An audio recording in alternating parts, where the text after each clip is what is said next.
Hello. What up?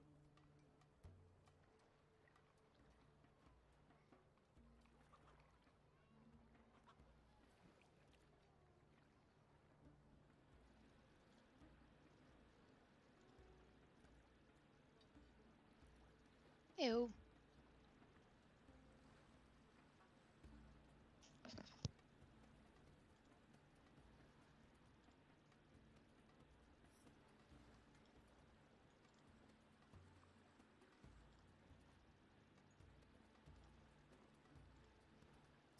Why am I zoomed in so much? Okay, there we go.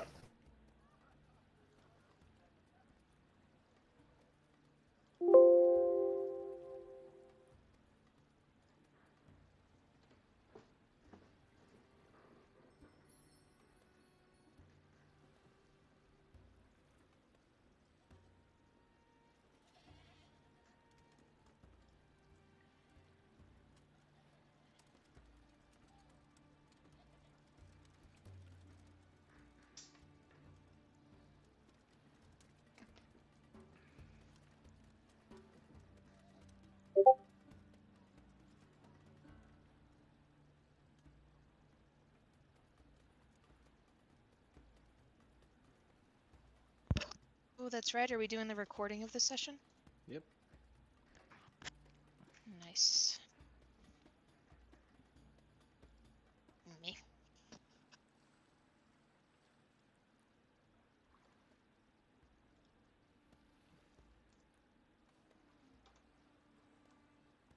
Everyone's introduction to Samael is gonna be when he feels like garbage.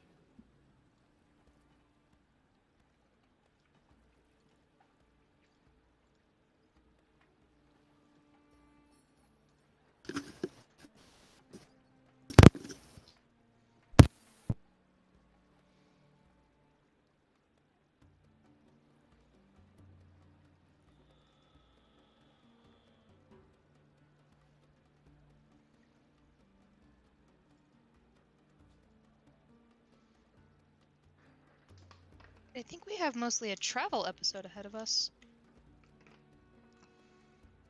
No possible way we can get into shenanigans on the road. Seems legit.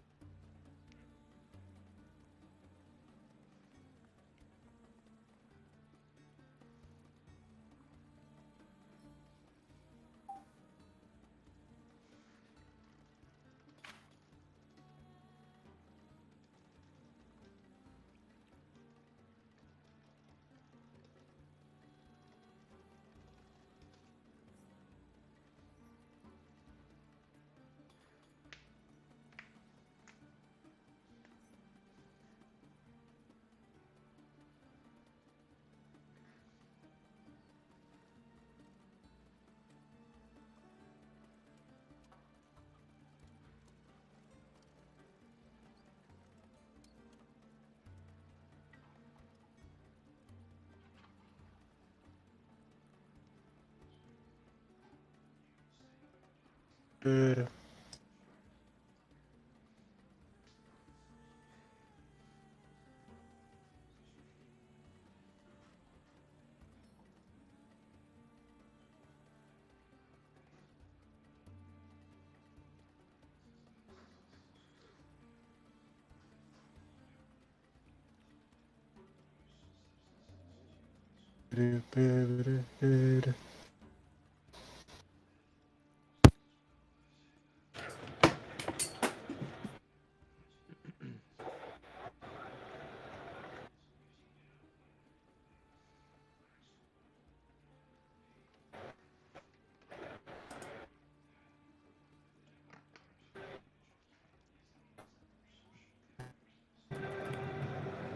Can you guys hear me?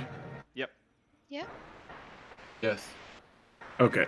I could not hear I y'all. I don't know what's going no to that question. on. I don't know what's going on with my headphones. I hear nothing through them. I have to play without them today. Yeah, Right. it's neither what you call it, Discord or Roll20 will pick it up. I don't know what's going on. Did you check the output for both of those to see if they were on the right port? Yeah, I changed them too. So I don't know. Maybe I need to just restart my computer. But I'll do that later. I'll check it later. I will go. No mic today. Woo! No mic.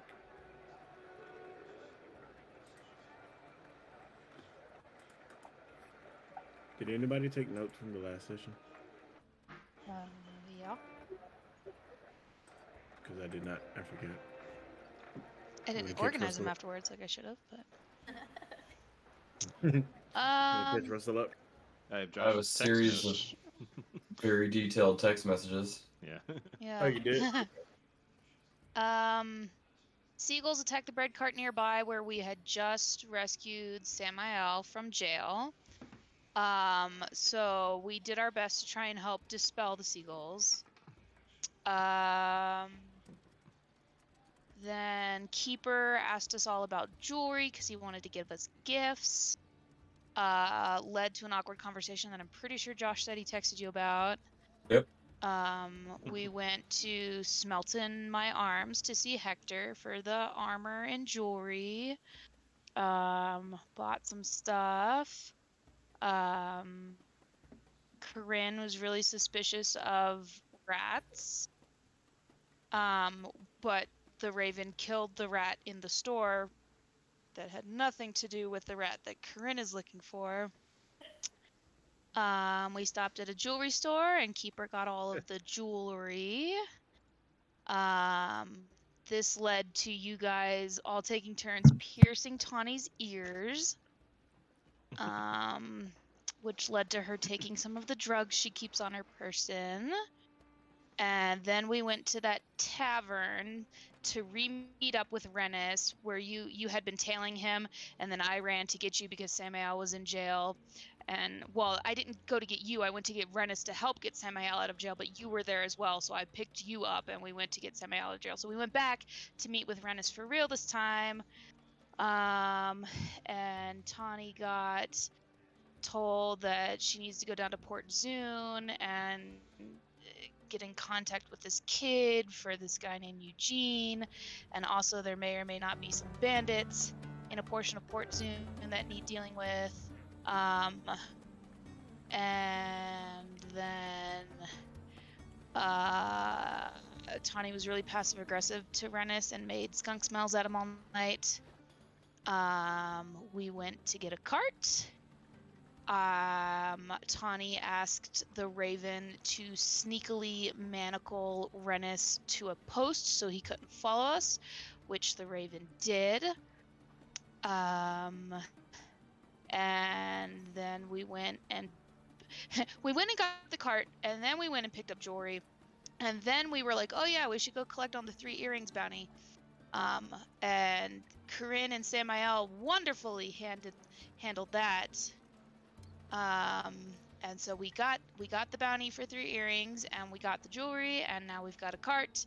And the babe chaser is gonna go do some ship sailing stuff while we're gone. We talked to Megme about that. And so now we've got 2 horses for our carts, and they appear to like Keeper, and we are on our way to Port Zune. Alrighty. Yep. The horses may or may not disappear to go to another plane, and hopefully they'll come back alive. Alive. We're always gonna make a laugh. Horses never die. They'll get summoned by Lady Yuna. Yeah.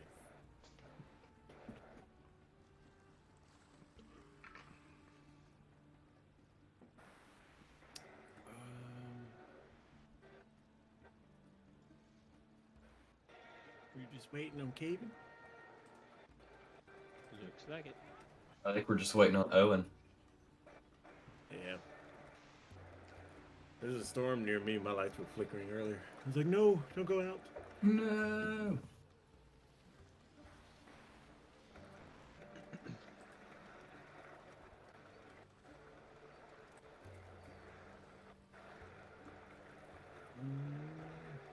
Oh yeah. So I guess while we're waiting on Ewan, so I told the party last time that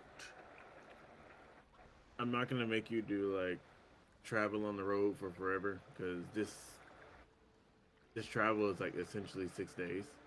So it's gonna split. It's gonna be split up into three different points. So halfway, you'll make the halfway point. Another halfway, you'll make it to. There's a city in between Port Damali and Port Zune, and then the next check, you'll make it to actually Port Zune.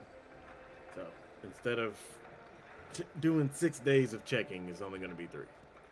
Okay.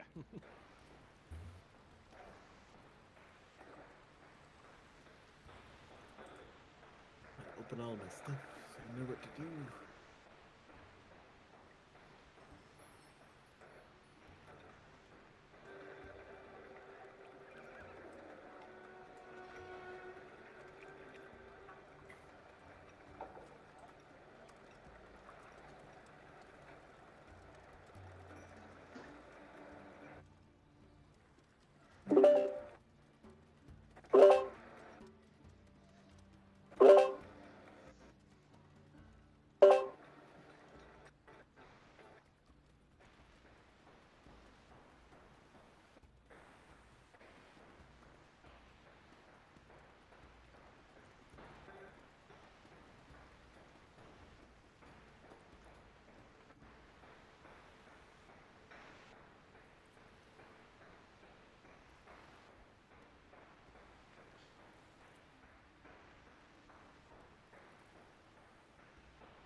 Since we're still waiting, y'all should know that I recently watched the Honey Heist, the first Honey Heist one shot for Critical Role, and was very amused.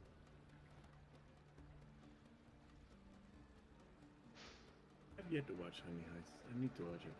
Honey heists are good. There are like three of them. Yeah, that's what it looks like. None of them are bad, but they do get a little worse each time.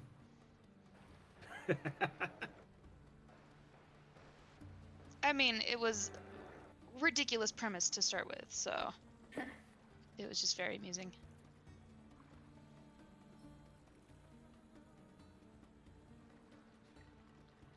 You watch the one where they were raccoons that had to like build and race a car? I have not watched that one. I have watched the Harry Potter one. I've watched the My Little Pony one. I did the first Honey Heist. I did one where they were all kid versions of themselves, and I think Liam was just going through something mentally that he needed to work out. It was very traumatizing and touching all at the same time. I don't know that I saw that one. Yeah. I'm still so far behind on their main campaign that I have tons of one shots to watch. I am on episode 112 of campaign 2. Oh, you're so close. I am so close. I don't want to give spoilers for people who haven't watched it, but there was the return of a character. Ah. That is where I am at. Okay, cool. Yep. Yep. So very exciting stuff. Very. I'm eating through that, and I'm excited. Like I have this thing where like I never want to get to the end of anything, so I know I'm gonna get to like the last couple of episodes, and then I'm gonna be like, no, I don't want it to be over, and I just like won't listen to the last couple of things because that's what I do with video games. I get to like the last main scenario quest, and then I'm just like, oh, I don't want it to be over, so I'm just never gonna finish it. More okay with this campaign ending than the one before it. I am excited because I do want to go back and listen to campaign 1. But also, I've been listening. I didn't watch it live this week because I was way too tired. But I've been doing those Exandria Unlimited one shots with Brennan DMing. Yeah. Oh my gosh, those are good. I miss Well, Brennan. I might have to go back and do a D20 season in between starting campaign 1. You should. Yeah, I haven't caught up with the episodes from this EXU. I need to though. They're pretty good. Although I thought Matt was going to be a character, and he's not, which is a little bumming. I would have loved to see him and Abrea in a game run by Brennan. I Yeah, was a that'd little be bummed cool. at first too, but when I think the amount of planning that Brennan had to do to fit the lore without changing canon of stuff that supposedly takes place thousands of years later, I just think Matt knew too much from helping Brennan Yeah. that he would have been metagaming or would have, run the risk of metagaming too much or something. So it makes sense, but you're right, I'm a little bummed. But you could always just go watch his I know Abriana's not in it, or Abria, but what's that? Escape from Bloodkeep over on D20. I've seen it. It's great. Yeah. Actually, Russell, that is one that you would really like. It's only what, like 6 or 8 episodes. It's easy to get through. Yeah, Which one is this? and they're only like an hour and a half, 2 hours each. So Yeah, it's a parody of basically Lord of the Rings. If you focused on just the villains, it's really good. I think that's the best, like, mini.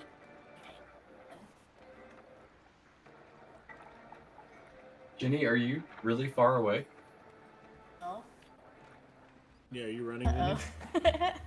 Can we not hear me? You're super quiet. Oh no. Oh wait, Huh. Is you're that not better? super quiet anymore. Jeez. Oh no. You're I'm fine for on- me. Hold on, let me turn you down now. I'm Yeah. usually super loud. Well, Sorry. no comment. I mean, I've been hearing it literally my whole life. So Yeah. it won't hurt my feelings.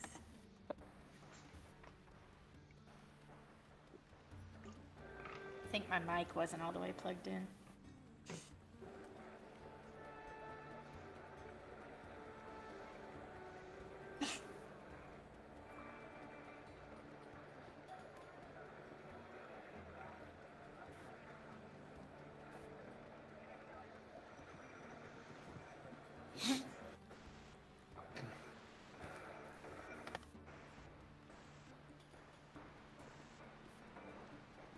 It got dark really quick outside. Yeah, it did here too. What this storm is, if it's just a thunderstorm. Mobile. Yep, just a thunderstorm. I don't miss it.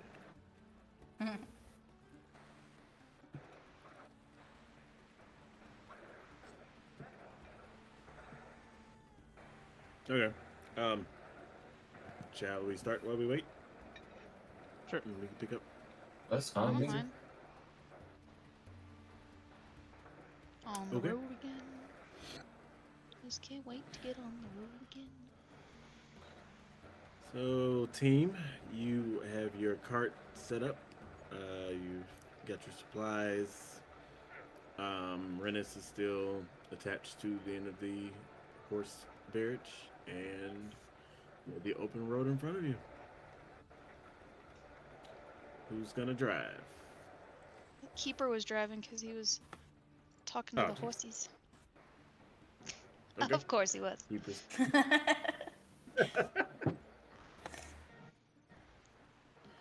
Keeper gets into the front and grabs the reins. Whereas everybody else sitting, there's a seat in front, and then you have enough space for about the rest of y'all to fit in the back, since a lot of you are small. I'll sit in the back. In the cart. I've got the loot. Travel music.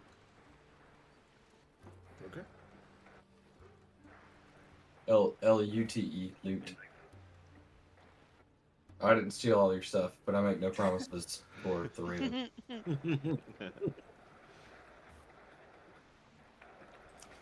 All right, let's get some travel music because we are moving on from the. Does Corinne want to sit by Keepa, or does she want to sit in the back? It doesn't matter. Do you want to sit by Keeper? Sure, I'll sit by Keepa. Okay, I'll sit with the boys.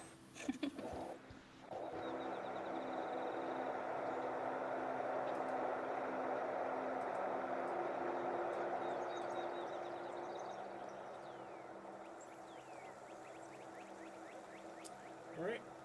So as you start your cart, the cart chugs along, and as you move the sea to your right, gets a little bit further, going inland. You guys see at the top of your map, around here, this is where you're living from. Did you change maps? Because I'm still seeing Port Somali. Yeah, at the very top of Port Molly. Oh, okay. Where you live. We up here. Got it. Okay. Not real So- quick.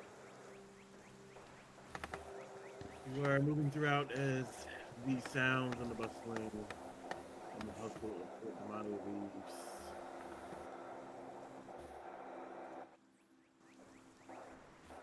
Here we go. He's behind you. Into the open road. Nice cool breeze moves by as the sun begins to move into the sky.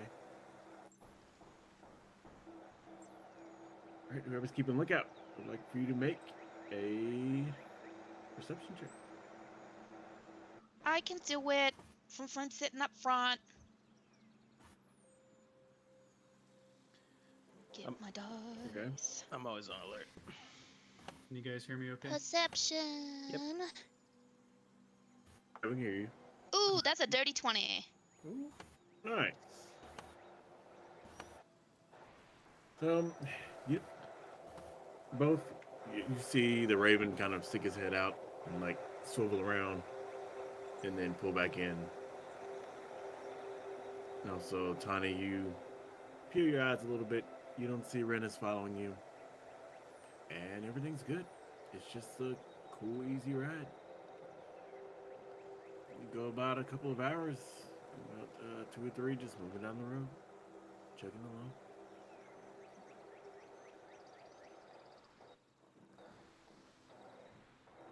I spy with my little eyes. I got nothing. I spy nothing, guys. It looks good. No, Tawny, Uh-huh. this bracer, Keeper takes out his sister's bracer, belonged to my sister Brinala. She was a druid like you. Oh. She was the only one of my siblings who seemed to think it was okay for me, Keeper, to not have to be a druid. She saw that I liked to play in the flowers and talk to the animals, and she told me that was okay, that it's okay to be yourself. Of course, I was planning to become a druid on my 18th birthday, but I'll never forget the kindness of my sister Brinala, and I am determined to find out what happened to her and the others. Yeah, didn't you were saying something about you waited at a tree for a really long time? Yes, I thought they would come back, and they never did. And so I came out into the world here, and within only a few months, I find her bracer at the bottom of the ocean on a sunken ship. So I have to think that I'm doing the right thing now. Did we get the name of that sunken ship that we found at the bottom? The Starling. We didn't ask about that in Port Zamali, did we? I was too busy feeding birds. That's fair. That's fair. A lot kind of happened in a really, really short time. But maybe, I mean, we're gonna have to go back to Port Zamali at least to tell Eugene what we find out about his son. But in the meantime, when we get down to Port Zune or that city in the middle that we'll be stopping at here soon, whose names escape me, but I probably would know. Uh, we can, maybe ask about the ship and see if anybody, knows something about it. I would greatly appreciate this.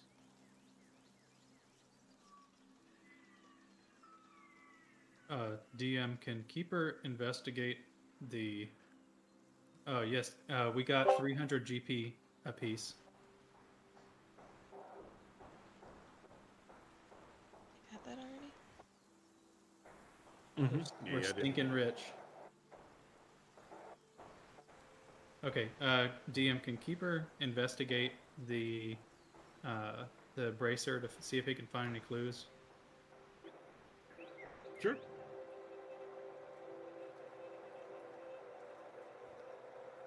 All right, should I roll an investigation check?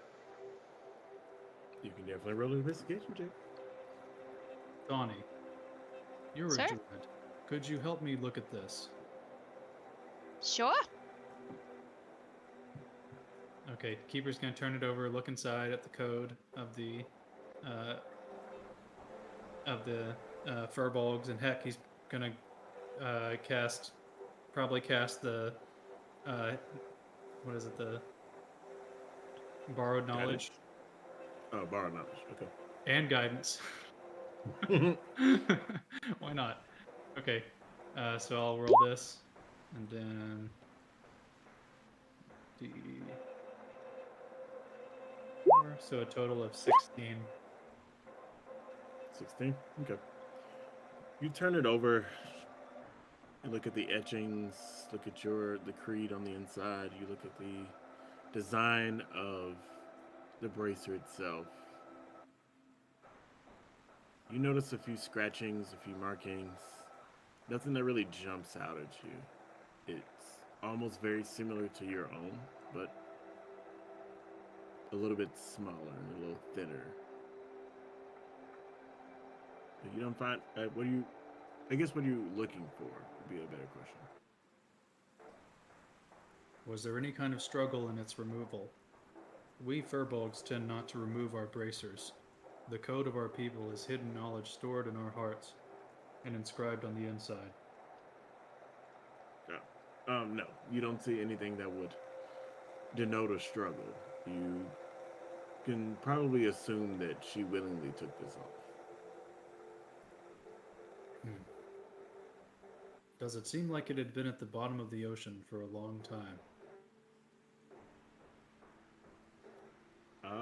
Actually, no. It's almost eerily preserved and almost very similar to the day that you saw her. The last time you saw her. Oni. I assume that Keeper makes mention that it seems like it's been unaffected by being at the bottom of the sea. Mm-hmm. Yes. At that point, can Tawny ritually cast Detect Magic? Sure. Do-do-do. You want to describe how that happens?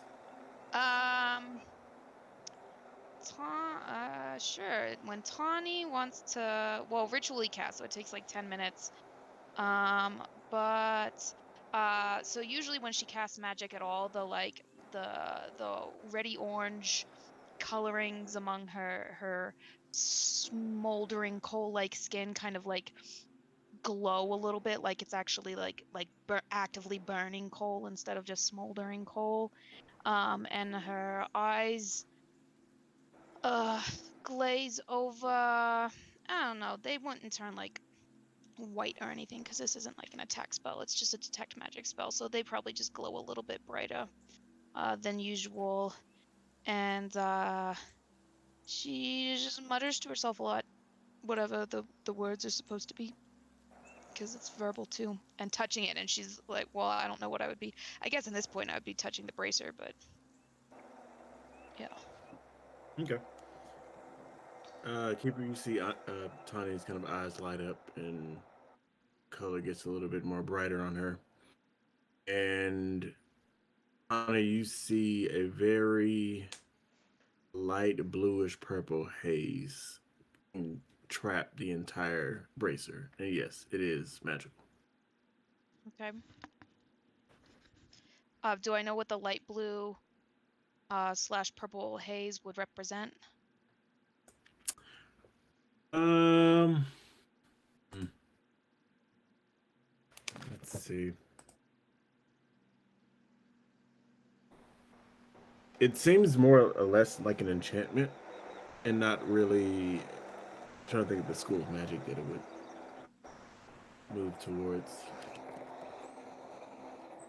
So, like, not that the bracer is inherently magic, but that there's like an enchantment on the bracer? Right. Okay.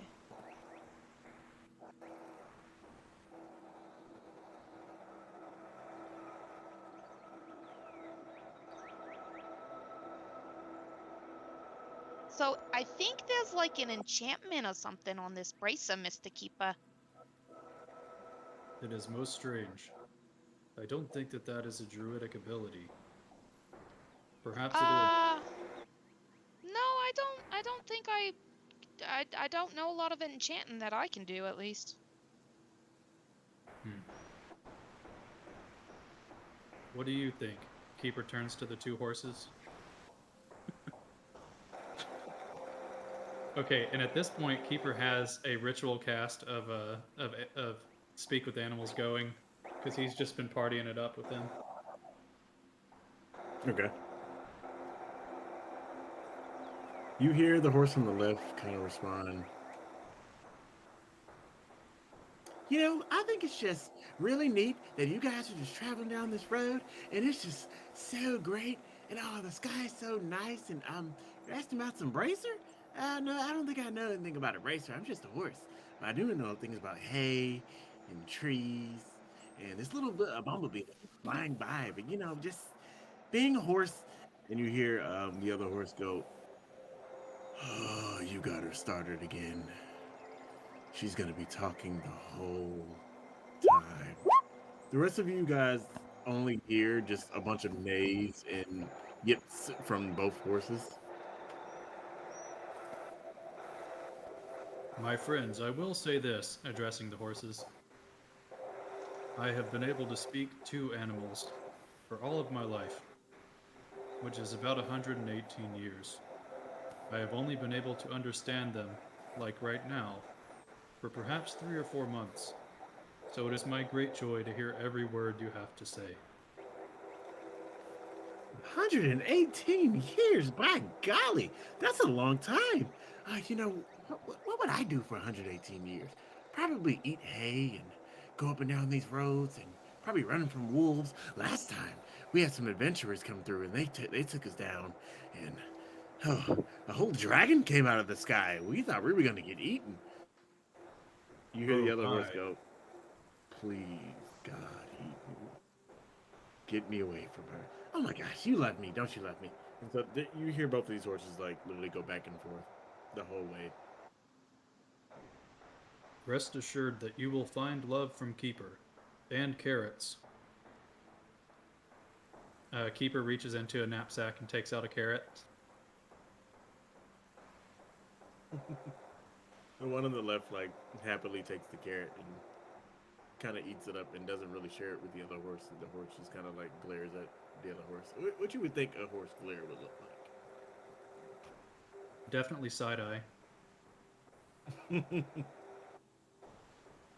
So as the sun lowers in the sky, you guys have made 1/3 of your journey and kind of look off. Does somebody want to see if they can spot a nice spot to take a rest for the night? You can roll a perception Yes. check. I will gladly Perception? take a look. Unless Tawny would like to, and I can help her. I mean, anybody's welcome to. Oh, help? I will help you, Tawny. Ooh, I like that one a lot better. Thank you, Keepa. That's 22. Nice. You find a what kind of looks like a really well put campsite that looks pretty used. It's got a smoldering fire and it looks like the people who were there before just recently left off. There's a bunch of logs placed around that allows them to, sit and enjoy the fire in the middle. You have found a pretty decent spot off the wayward path. What an excellent place.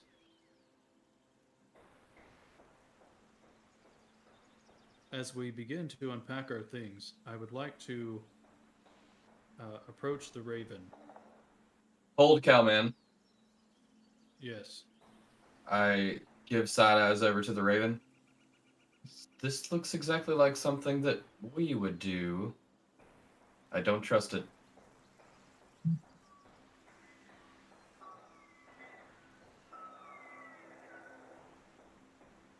Can we look around? Sure. Let's do investigation check. Ravy, where would you hide if we were running this con? Ooh. Ooh, nice. Tammy, you turn this place up and down. You look in the bushes, you stare in the trees, you look under the cart. You were just tearing this place up and you find nothing. You don't see anybody. You see footsteps leading away from the encampment back towards the road. But other than that, it seems safe. Very well. But I suggest we keep watch. I still don't trust it. This is a perfect opportunity for me to propose that we have meat stew for dinner. I've just learned the recipe, and I needed the Raven's help to scout the area and perhaps kill a few small game that we can use for the stew.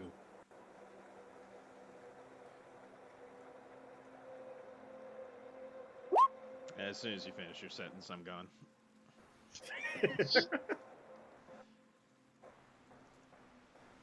And the Raven, you slink into the darkness.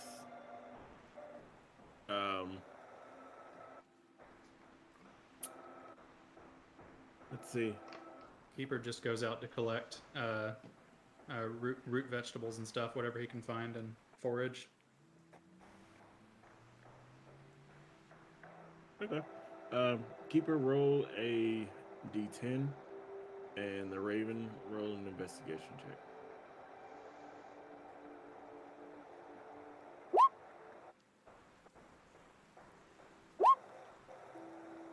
All right. So, Keeper, you find about 3 onion plants, a couple of actually really nice potatoes, kind of grown off in the area, and then a handful of berries. Keeper also does the thing he usually does and finds a few squirrels and offers them a reward for bringing certain herbs and spices back to him. Okay. The Raven, you look high and low. It's pretty dark. It's a little hard to see. You can find a couple of tracks, but it looks like whatever has followed your same past has kind of wiped some of those tracks away. Okay. But what you do see in the corner of your eye, in your very last look as you scan the area, you see a small white rabbit. Just sitting there, chewing on some leaves in the corner. want to set up like a rope trap for it, Okay. a spring-loaded trap.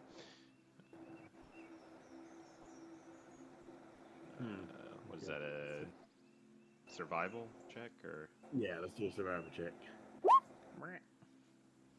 All right. It's holding.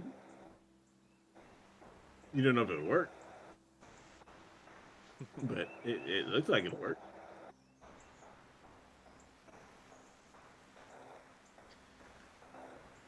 All right. Well, I will. Are you going? I'll put some. I don't know what the hell the rabbits eat. Carrots. I'll put some rabbit food near the rope and wait for it in the darkness. Catch your own freaking foot.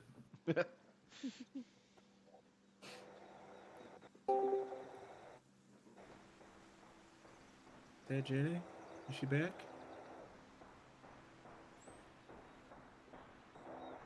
I'm back. You leave the carrot there, G. G.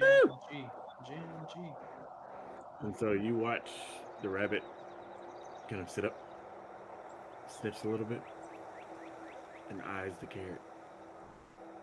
Slowly hops towards it.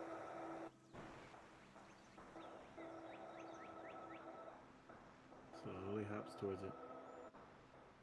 As soon as it gets under the trap, it takes the carrot and runs. Son of And a the trap bitch. doesn't spring.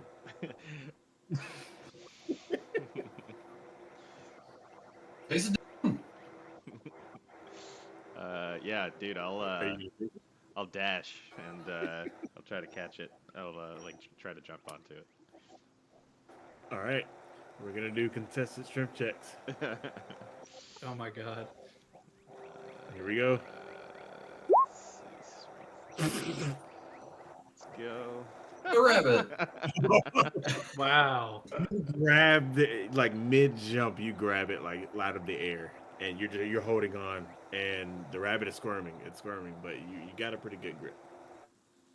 All right, got it, and I go ahead and break its neck. Oh, And assuming that's the only one, I'll notch it to my belt and head back to camp. okay.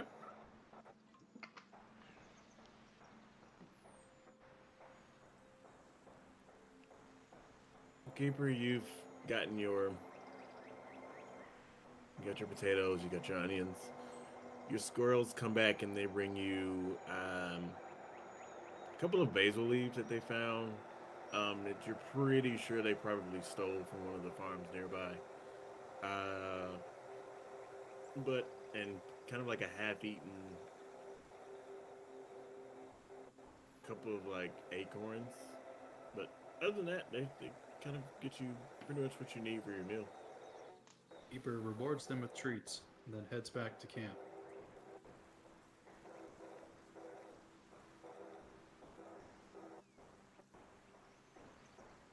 So while all that is happening and y'all are grabbing materials, Jenny, I'd like you to roll a d20 for me. Just flat. Yep, just flat. She's about to teleport into the bonfire. Uh-oh. Oh! Yo, what? I think Nice. that's good.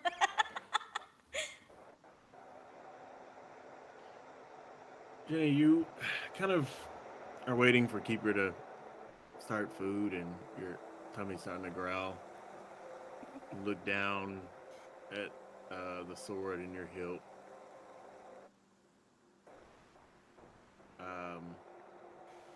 And you swear you see the eye move just a little bit. Yeah. And then you hear in the corner, coming from down the road in the direction that you are traveling, you hear somebody walking towards the camp. And it seems like might just be one. And you hear 2, 3, 4 other voices. I can't believe that you decided to walk. I got a fucking headache. Well, we told you not to fucking drink that much. Like, seriously. Like, every time we go to this city, you always drink 4 or 5 bottles. Well, you know, we did a good job.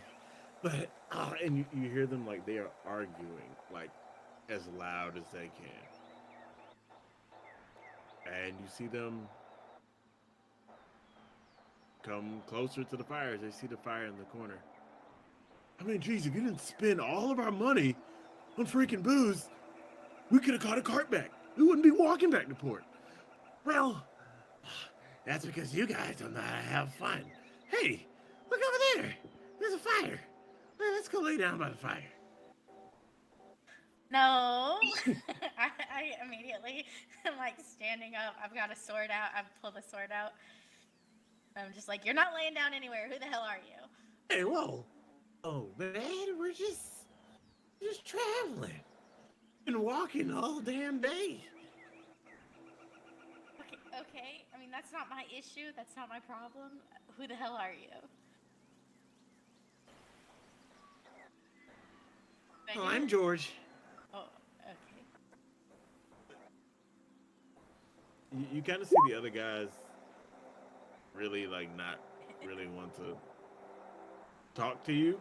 They're trying to pull George away, but George is, like, standing firm. Every time they pull him, he's, like, pulling back. Like, no, I want to talk to the nice dragon lady. I am Hey. not nice, I assure you. I mean, whatever floats your boat, baby. I like that. I like a little fire with my dragon. Oh, I'm gonna kill this guy. Can I do like a perception check to see what kind of like what kind of humanoids they are? Yeah, sure. It's a Okay. you see a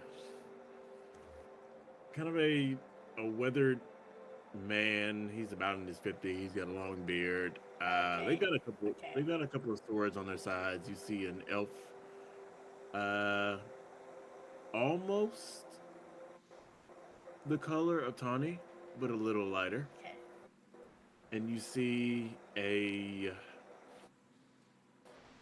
small halfling in the corner. Okay. He's got like a small kind of gruff kind of brown hair, and he's trying to grow a beard, but it's just not working. And you kind of see patches all over his face. They all got like little small weapons on them, but like none of them have their hands towards the weapons or anything. They're just really trying to pull George back. Okay.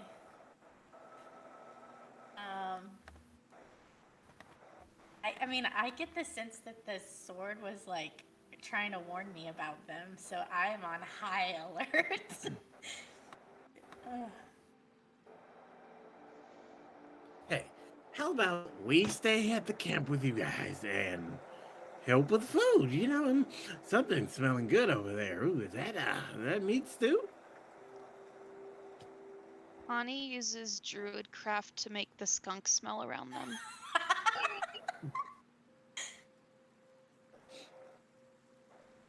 Hey, one of y'all just poop? That's kind of strong. Oh, my eyes are kind of watered. Yeah, maybe you should just. You see- Oh, go ahead. You see George kind of stumble closer to you. Hey, dragon lady, help me out here. I just want to How close? hold How you. close and is take he? my Back? eye. He's like almost breathing down your neck. Like he's close now. Like you can I'm smell the alcohol on his breath. Okay, my sword is like up at his like to him, and I'm like, don't get any closer to me. You stay where you are. George, come on, man. George, come on, come on. We got a long walk back. He's like, no, I want to talk to the dragon lady. You don't want to talk to the dragon lady. If you talk to the dragon lady, you're gonna end up dead. Most people do. You should be on your way. The dragon lady. Go ahead. I was gonna say, since the smell clearly didn't work, now Tawny wants to use Druidcraft to. Can I? It says in Druidcraft that I can make the sound of a small animal, but what if I made like just the low, kind of like warning growl of like a big cat, like a tiger, like like like a menacing. I guess it wouldn't be a tiger, maybe like a wolf, like a low like warning growl, just like kind of around Corinne to just kind of add to her threatening presence.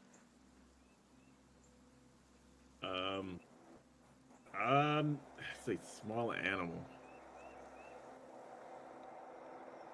Yeah. I mean, being on the island we're from, you can probably have encountered something within the equivalence of like a what do you call them? Tasmanian devil. So you can Yeah, definitely yeah, get yeah, like a little Wolverine. yeah, like a little. Those things are scary. Yeah, those things are terrifying. Wolverines. You see George kind of like back off, and he like looks at you, and he looks at you, Tawny. Hey, you're kind of growling at me. That's kind of sexy. You want me to? We can make this a two thing, you know. Oh, you want to make it a two thing? Yeah, come over here, sweetheart. Come over here. God. He stumbles closer. Oh my God, George, come on, man. Just leave the people alone. He's gonna get us all killed. Can Keeper see all this going on and hear this going on? You said what? Can Keeper hear and see this stuff going on? Gabriel, you're sitting there stirring the stew, and you just hear all of this commotion, like off to the right of the tent. You can hear it, like he's literally screaming at the top of his lungs. Can I make an insight check about if we're in danger or not? Sure. Gosh. No, he just really wants to bed down these two. Absolutely You get not. the sense of this guy is drunk all like out of his mind, and he really just wants to like blow off a couple steams. This individual have any items on their person that could be easily and readily removed? Pants. No, Wow. not like clothing. Clothing's a little bit too worn for what I want to do. I want to mean, is there like a flask tied to his hip, or maybe like a pouch hanging from a belt or something? He's got a belt. He's got like a scabbard with a small sword in it. You don't see the pouch, like something that would resemble like his drinking flask. You kind of see a small like money pouch, but it is like flat against him. Like you can tell that thing is empty. Like there's not a copper in there, but you got that. I can get all the way into my personal space if he wants to come that far. Like stumbles towards you, and then he stops and looks towards Keeper, and then starts walking towards Keeper. Hey, let me get some of that stew. That smells good. He like sits down and plops right in front of the fire and kind of waits. Oh, now I'm just offended. So instead of actually setting his belt on fire, I'm just gonna lob a little produce flame fireball at him. Oh my god. Like, I don't. Okay, she's not aiming. Like, she doesn't want to kill him. She's trying to scare him away. So originally the goal was going to be to like, burn the money pouch off his belt or something. But since he sat down, she'll just throw the ball like at his feet or right next to him or something. So dance. Roll for attack. Roll for an attack. What do I get to Go add ahead, to my Keeper. produce flame? Range spell attack. Ooh, what's my range spell attack bonus? It'll be at the top of your spells page. That is true. Spell. Ooh, +5. All right. So With that, survey says 16. 16. Remember, not You- aiming to hit him, just get close to him. Okay. So you smack the ground like right next to where his foot is, next to the fire, and he yelps and screams and passes out. Oh my god, this guy is so fucking annoying. I just am gonna call out to his friends and be like, okay, he's unconscious. Come and drag this guy away, or something worse is gonna happen. Yeah, we got him. He does this all the time. We're And sorry, I'm gonna bro. be like at the ready in case they try something, because I'll still kill a bitch. Yeah, no, they come up, hoist the guy up by the way.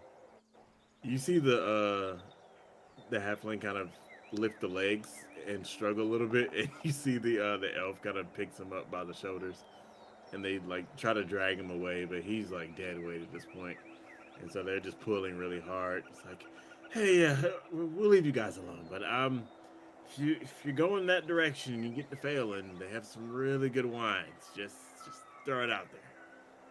Maybe get a couple drinks and forget you just saw this guy. And you watch as they kind of drag him off down the road. You hear George kind of wake back up as they walk. If you guys didn't spend all the money, we wouldn't be walking, and I'd be bedding down a dragon and an elf, and filling my tummy. And they're like, "Oh, shut up, George! Jesus, girl!" And then you just hear them bickering going down the road. Well, that was quite a scene. Keeper bruises the basil leaves and then puts them down in the stew and gives it a stir. Nice. You know, but by the end there, Um, I was kind of waiting on you to just, like use your sword, Mrs. Corinne, and I'm not sure if I'm proud or a little disappointed that you didn't. I feel a little weird about it, honestly. I wanted to kill somebody. It's hard when you want to kill somebody and you don't know if you should and you don't, and then it's like you can always kill somebody later, but you can't unkill somebody, It's kind of how I feel about my ex. The guy that we left handcuffed at the stable when we left Port Zamali. I know the feeling. Yeah. I read about some clerics that could unkill some people. I look at Keeper, I'm like, can you do that? Not at this time, but I will say that this was not the time to kill someone. Okay. I mean, I guess I'm learning some discernment. Yes, I don't think that party would have stood a chance, and I don't think that they wanted trouble. Not really. I mean, thus far, nobody's really stood a chance, huh? I was prepared to give my bowl to the drunk, but seeing as how he's been carried away, I suppose I will eat tonight. No, that was not a challenge. That was Corinne being cocky. Corinne, Keeper hears Corinne make that sort of like really teenagery statement of invincibility. He Yeah. he just smiles and hums and stirs the stew. I'll never die. Yes, we have to make sure that you eat well and stay strong.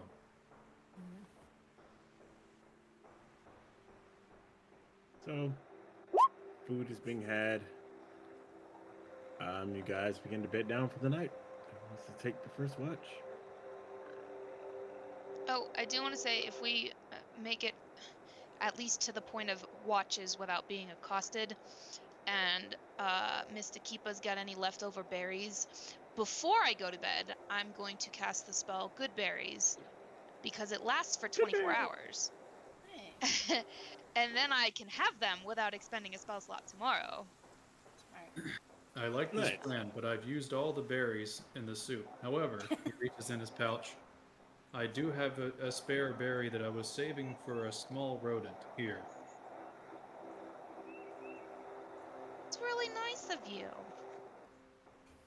How was the stew? It was my first try.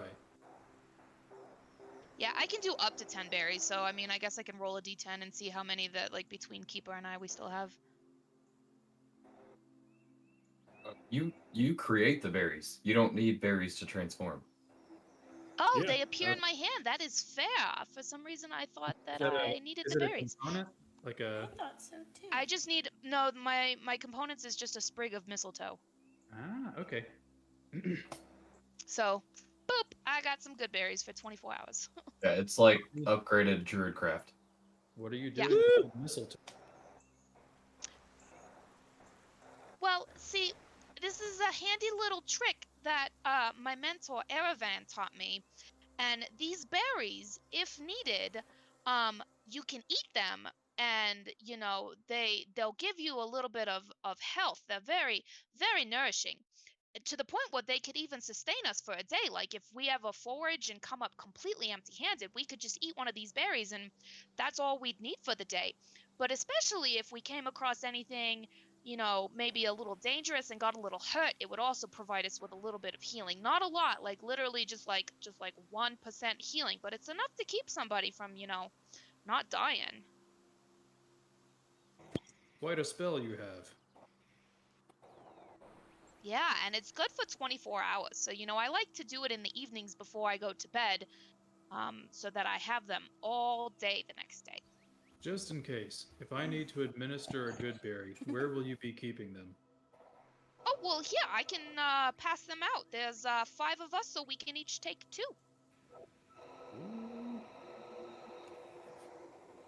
Keeper pockets 2 good berries. Samael immediately eats the 2 good berries. You're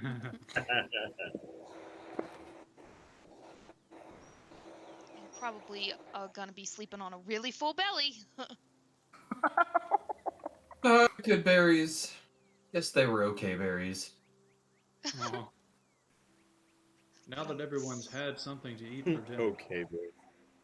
I would like to give the last of the gifts that I have for my new friends.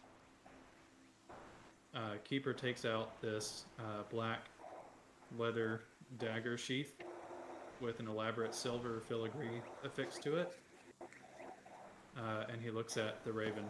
Mr. the Raven. Do you? I was gonna say who may or may not be here.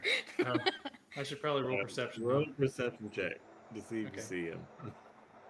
I just like the idea that you're gonna give the whole talk not knowing where he is and just assuming Right. he hears. that could be great. That's very on brand, as they say. Keeper, you see the raven like perched in the tree above the fire, looking out on the horizon, just making sure nobody's coming up. But you can see him. He's kind of blended in, but you see the mask kind of poking out from one of the tree limbs. Keeper holds the sheath in his offhand, and then he takes the hand that wears the bracer and presses it against the sheath. His eyes glow a little bit.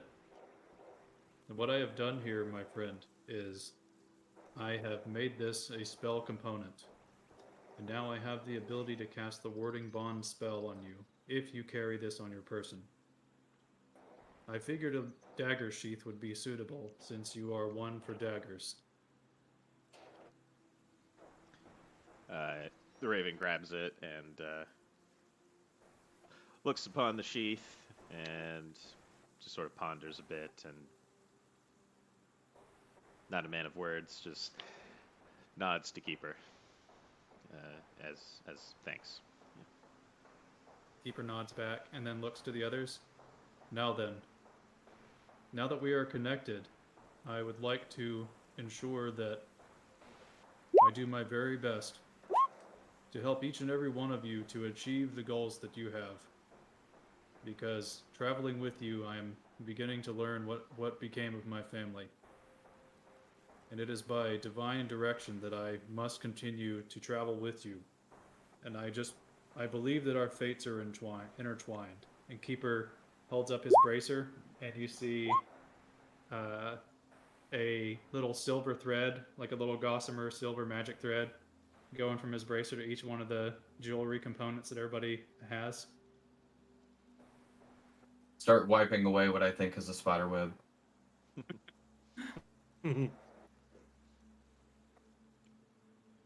Please allow us, even if temporarily, to consider ourselves our own tribe in a way. At least, that's what I will consider us. Don't tribes normally have names? That is a good point. Perhaps the Babe Chasers. Samael lets out a big laugh. Inspired. Perhaps George can join us. Ooh.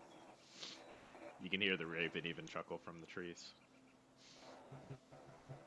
I look around for the raven. I don't know if I see him. I never see him. Doesn't matter. You know, Ravy boy, I almost pulled the masked maiden on this one. You could have had a companion for the night.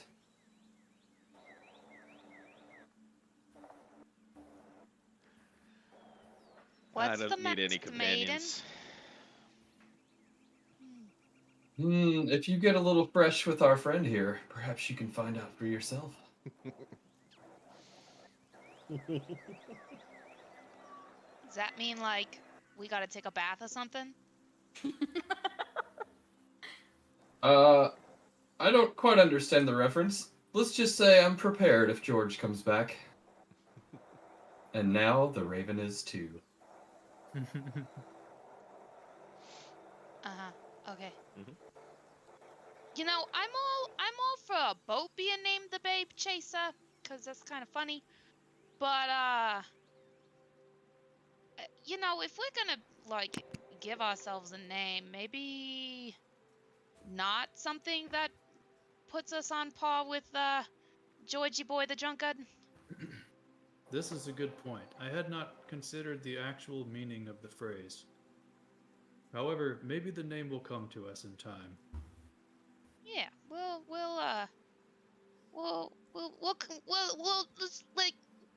let's just spitball. Doesn't have to be like all right now, but just like as ideas come to you, just like throw them out.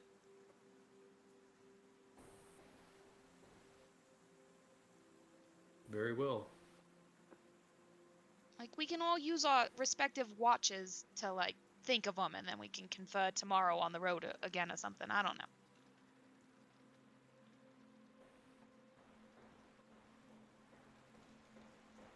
Yes, who is taking first watch? I was wondering. I was thinking something about Imagine Dragons, like a spin on that too. Awful. You want another hissy fit? Because that's how you get another hissy fit. He's not gonna be you know, much danger to the public out here, so I'll let him rage for a little bit. Samael still doesn't trust the campsite. He still thinks it's a setup. So, I will take the first watch, and perhaps the second and third. I still don't trust this. You gonna stay up all night? If needed. The raven will also take a first watch. Definitely gonna fall asleep at some point on his watch. I mean, I can help out. I'll take like a later watch. Yeah.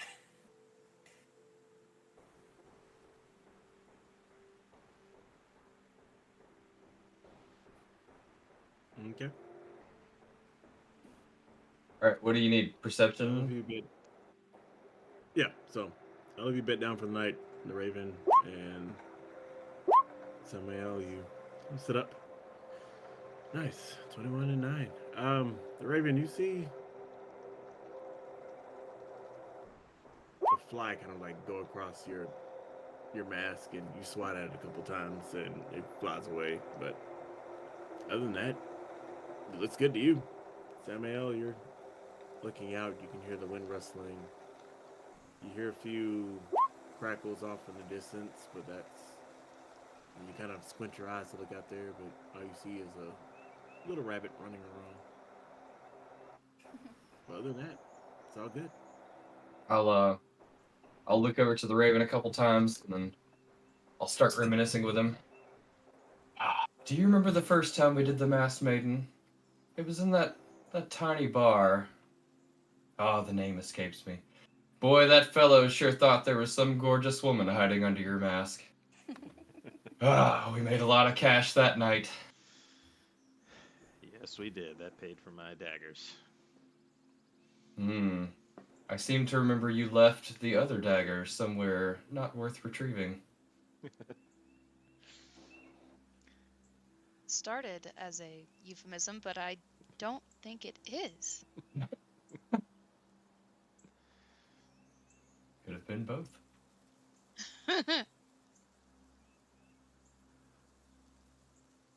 That's it. Just shooting the breeze with the Raven during watch. After a couple hours, I'll go over to Tawny and just sort of like nudge her foot. I'm up. I'm up. Did you say you wanted to keep a watch? Yeah. Did the fire die down, Yeah, it's a little low. DM? It is a little low. Okay, Tawny immediately puts a little bit more life into it. And then takes her See the- watch. Okay. See the fire kind of comes back to life, burns a little brightly. You hear Keeper turn over and snore a little bit, turning away from the light. But other than that, go ahead and roll a perception check.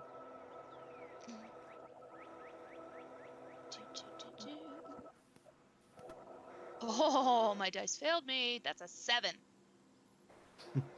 7. You're listening. You start thinking about the island, how much fun you had there. Your mind drifts to Rennis just for a hot moment, and then you just, like kind of throw it out of your mind. The fire kind of rages a little bit, and you forgot that you just like you're a little shaky, and you just sit there. But what you do hear, you hear Corinne mumbling to herself.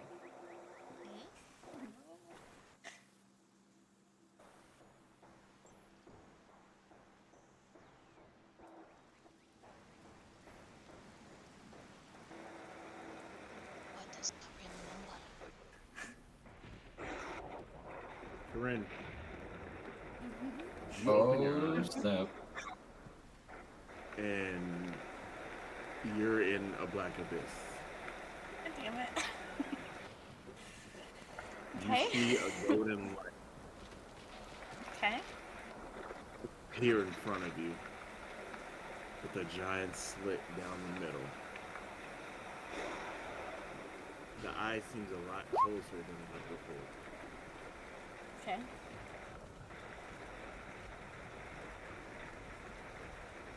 The water kind of around you. You notice this again because this is the same ring you've been having. And you know Right. that you're in water. You hate it here. It's making your scales crawl. And you hear a reverberating sound around you. Discover. Find. A flash hits your mind. You see a mountain as tall. You can't even see the top of it. It crests the clouds. Credit cards. American see- Express.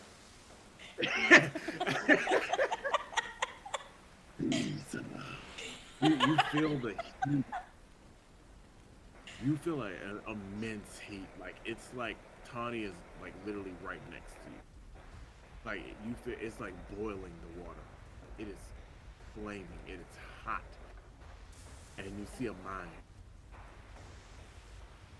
It flashes again. You go deeper into the mine. You go down a corridor, down a couple of areas. You go deeper and deeper into the mine. It flashes again, and it gets closer. You see a pedestal. You see people hooded, in red cloaks, and you see a wall, large, almost as tall as that mountain.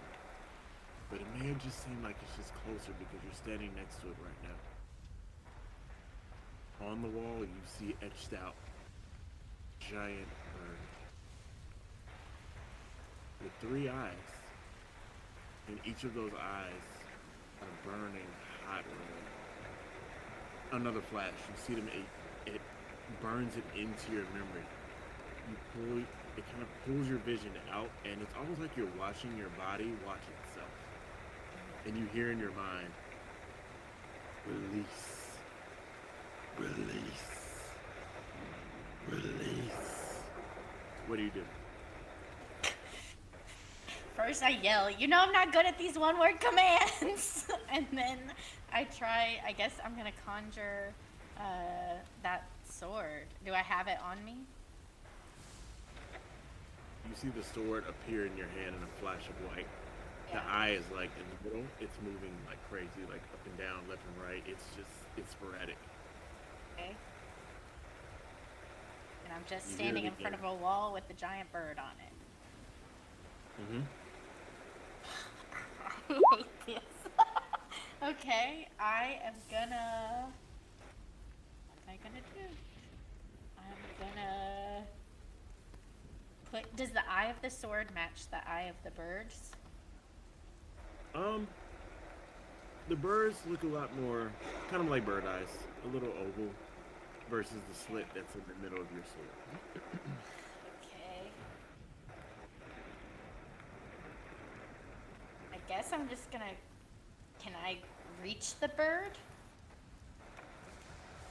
I mean, it looks like it's a door. Oh, I'm gonna open the door then. I'm gonna push it open. You press your hand to the door, and it almost sears your palm to the edge. Like you can feel the fire, and you're a dragonborn. You know a little bit about fire, but this is hot. This is hotter than anything you even thought you could produce. And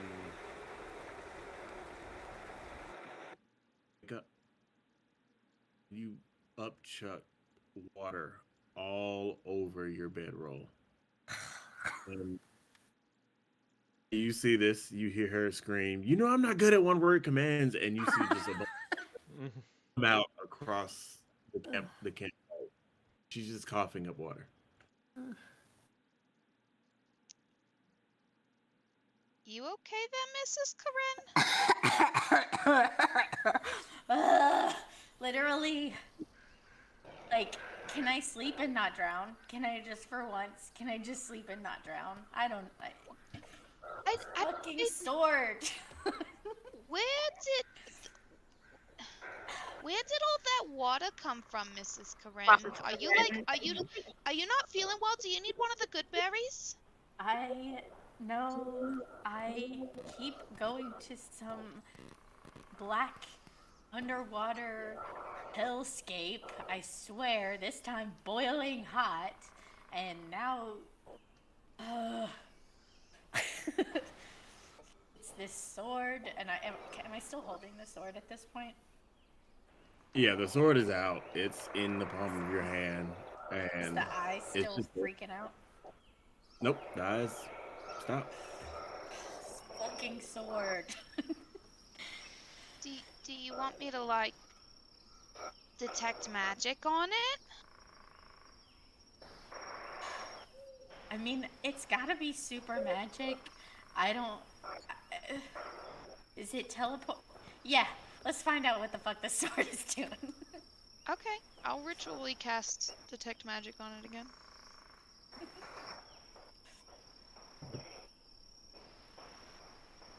You see it glow like a small, like light bluish light, and a little yellow on it.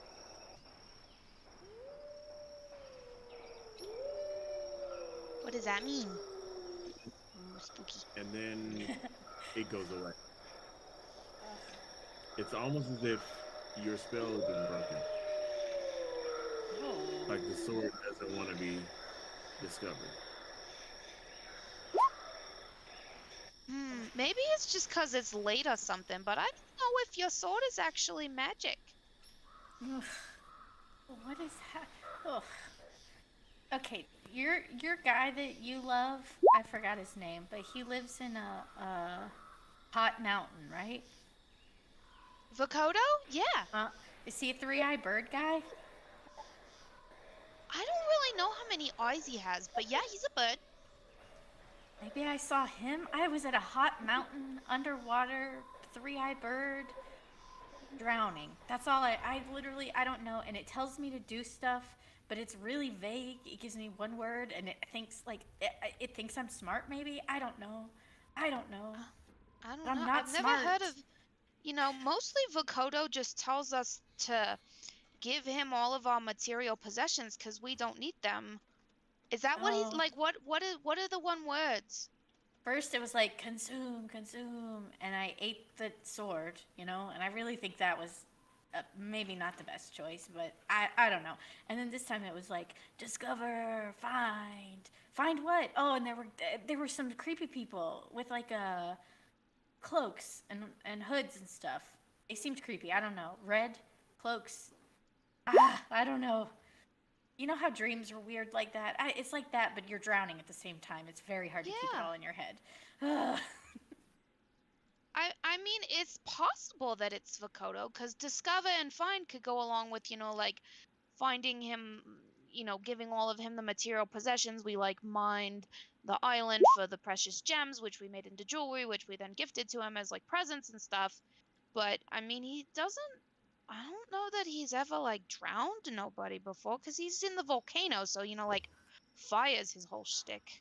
Yeah, it was really hot. I mean, it was a hot mountain. I don't know. I don't know, man. I don't know. Water, drowning, hot mountain, guys in cloaks, bird with three eyes, this fucking sword. That's what I got.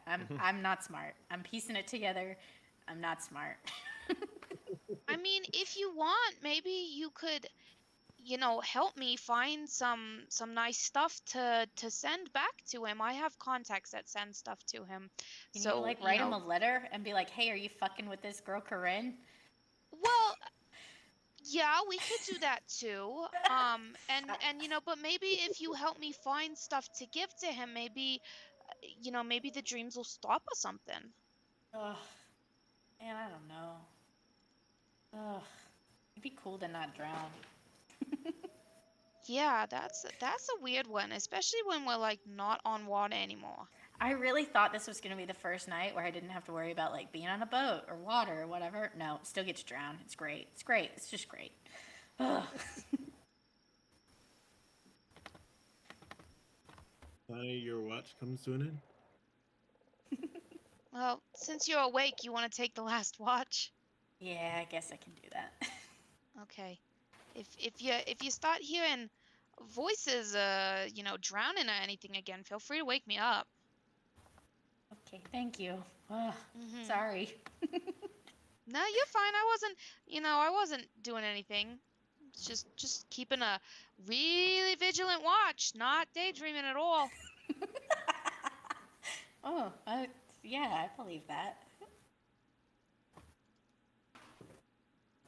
Hey, Corinne, roll a perception check. Yes. You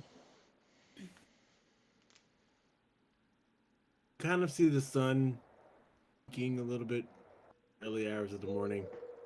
It's quiet. Nothing's really going on.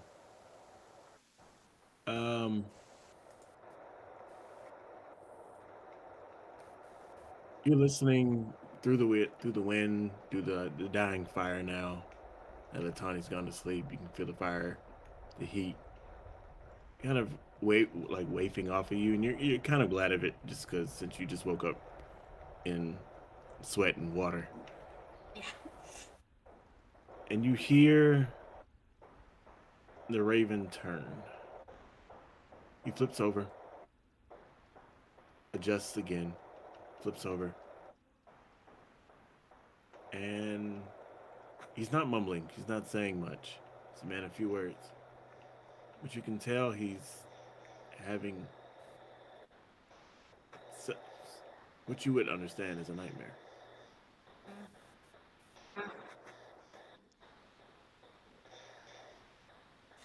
The Raven. Yes. You see a castle. Big, large, constructed out of stone.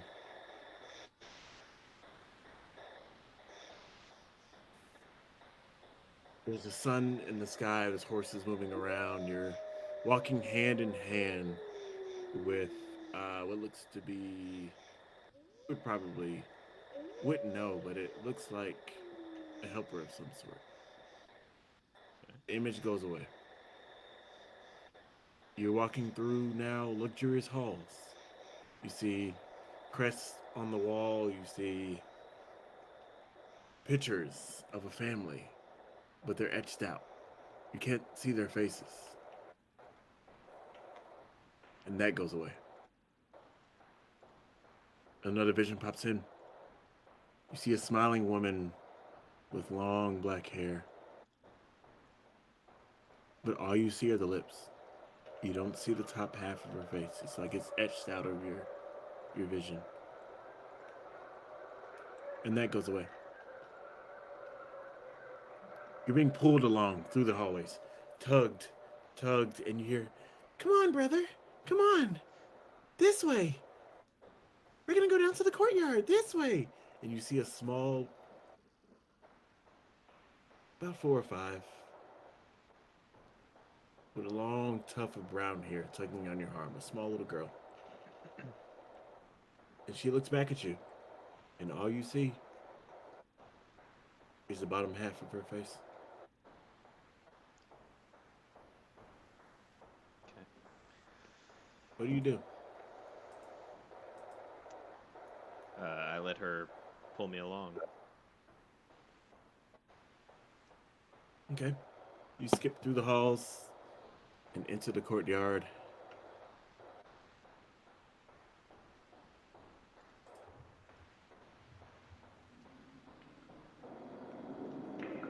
The sky begins to darken. A lightning flash hits. The girl disintegrates right in front of you. The towers disintegrate. The castle leave you. The trees, the grass, the flowers, the horses, everything seems to just disappear. It drenches away. Your memory's fading. And you see a woman standing in front of you. Thin, with long, thin hair. And you see a crooked smile on her face with jagged teeth.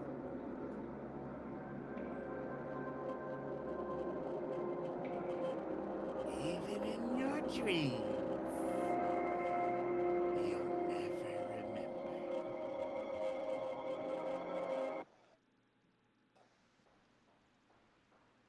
And you wake up.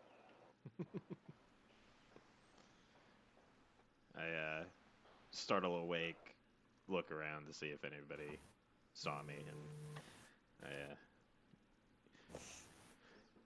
You see Corinne like staring at you, like pretty hard. Yeah, I'm like very obviously staring. I just stare back. I don't say anything, and then I turn back Like- over. I whisper, "Did you drown too?" Drown? No? Okay, never mind. Go back to sleep. Night night. Okay. And I turn back over, and can't get the image of the girl out of my mind.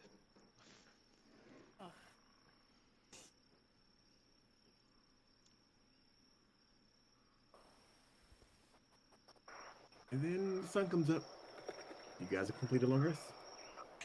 Yay. Samuel wakes up, stretches.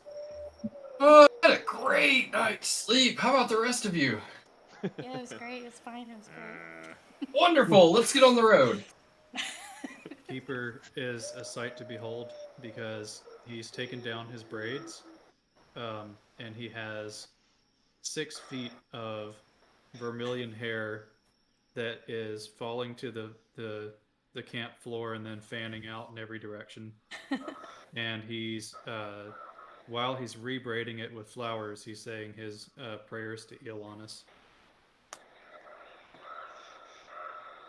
I'll lean over toward Tawny and go, you know, I've never wanted to screw a cow before right now. You know he's cow, right? What? Huh? Like he's not an actual cow. Like he walks and talks and doesn't moo and shit.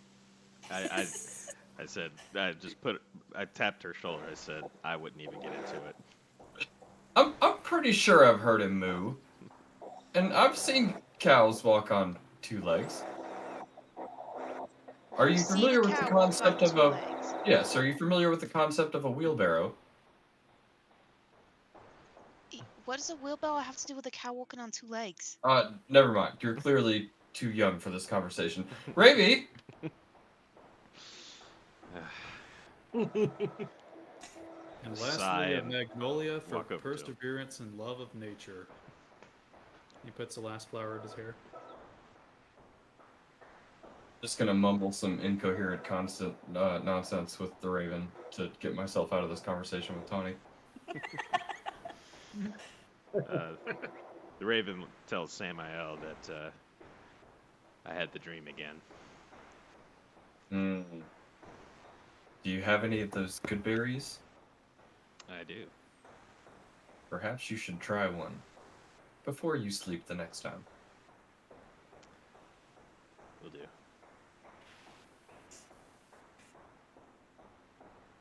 Tawny? Hang on. Huh? Sorry. Oh, I'll go give it ahead. a beat, and then I'll say, do you have any idea what her name is? I don't. I can't remember. There's still nothing new? There's the woman, and she just tells me I can't remember. And of course I can't. It's infuriating. Perhaps we should stop at a temple in the next port.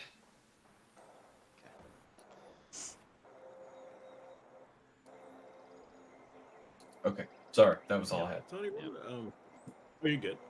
Sorry. Tony, roll a perception check. Perception.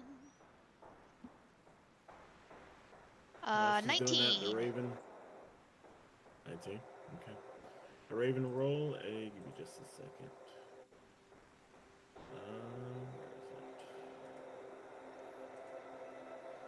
Where is it? Raven, roll a d20. Okay.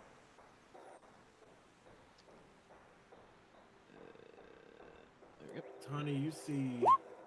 Okay. Tony, you see a. You see the Raven's little crab thing. Well, actually, today it's a spider. You see it, like, move on the Raven stuff and kind of stand up on its hind legs. And you see your cat currently out of your pocket, staring at the spider. And the cat stands up on its hind legs. Oh, please tell me Samael sees this. Roll a perception check, somebody. Oh, please tell me. Come on, come on. No! Samuel, you're so enraptured in the Ravens kind of story. You're truly trying to figure it out. You don't see this happening behind you. Okay. You see the spider kind of walks forward on its kind of 2 out of its 8 legs, and you see your cat do the same thing, walk forward, and it's like mirroring the spider.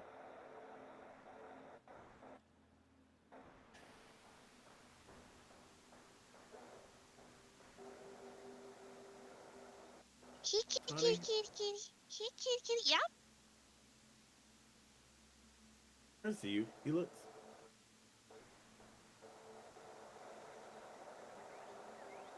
Is what I miss? What? He turns to you and looks, and you hear you hear mews, but they almost sound like words. Oh, no, no, no. And the cat walks towards you on two legs.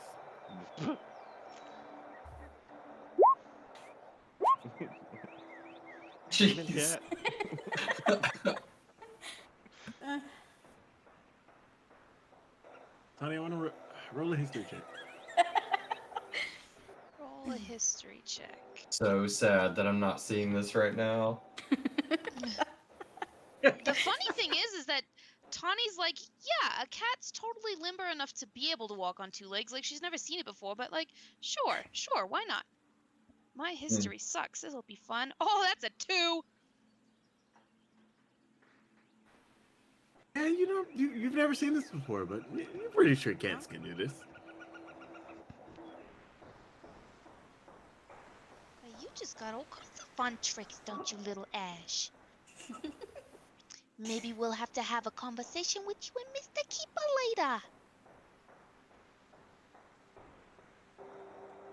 You What hear was the another cat mew. almost saying when he was mewing at me? It almost. Roll a perception check. One more. See if you get this.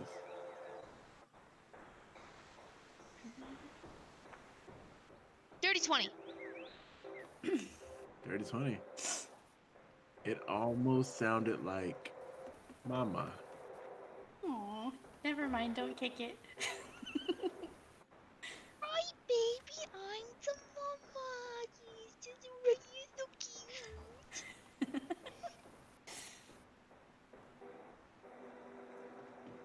Keep a roll a perception check for me.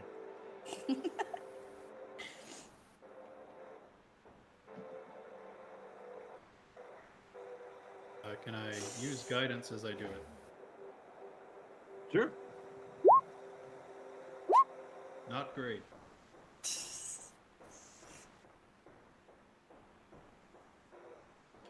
You see this, and it strikes you as weird, but you don't think too much about it. You pack up, put up your stew pot, and then it smacks you in the back of the head like a bag of bricks. That's not a normal cat.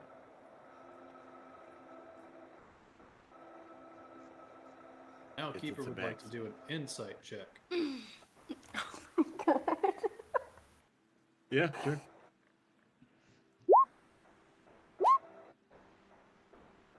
Yeah, you're pretty sure it's a tabaxi. Hmm.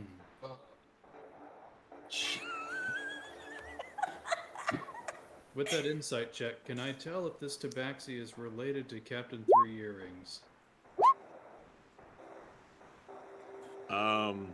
It's got the same fur color, almost the same striations and markings with the variation. There's a reason why Tawny calls the cat Ash, because the ears are a little white and the paws are a little gray, but other than that, it looks fairly close. Keeper approaches the cat, the tabaxi, and kneels his 8-foot form next to it. Looks at Tawny, You see it? looks at the cat.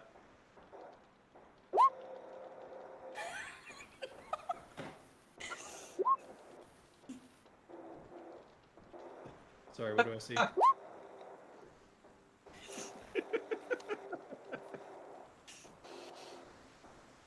Oh my. You see Ash like look up at you, Keeper, and like you're so tall that he just falls on his back, kind of Aw. squirms a little bit, gets up and resumes standing on all fours. Keeper picks up the tabaxi and cradles it and looks at Tawny. Tawny.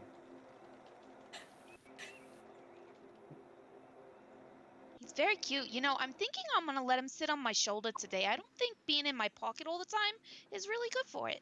Tawny, Huh? this is not a kitten. This is a What do you mean child. it's not? This is a child? This is the child of Captain Three Earrings. It is a tabaxi. Are you sure? Look at it. Do I hear this? Oh yeah, you're fully aware of somebody else. Turn around and I you see. begin having a minor existential crisis because I just keep going around making orphans. I mean, honestly, we really have. Just gonna But like how sit down on the ground and put my head in my hands and be like, I didn't want to fill up the orphanage again. What the hell am I doing?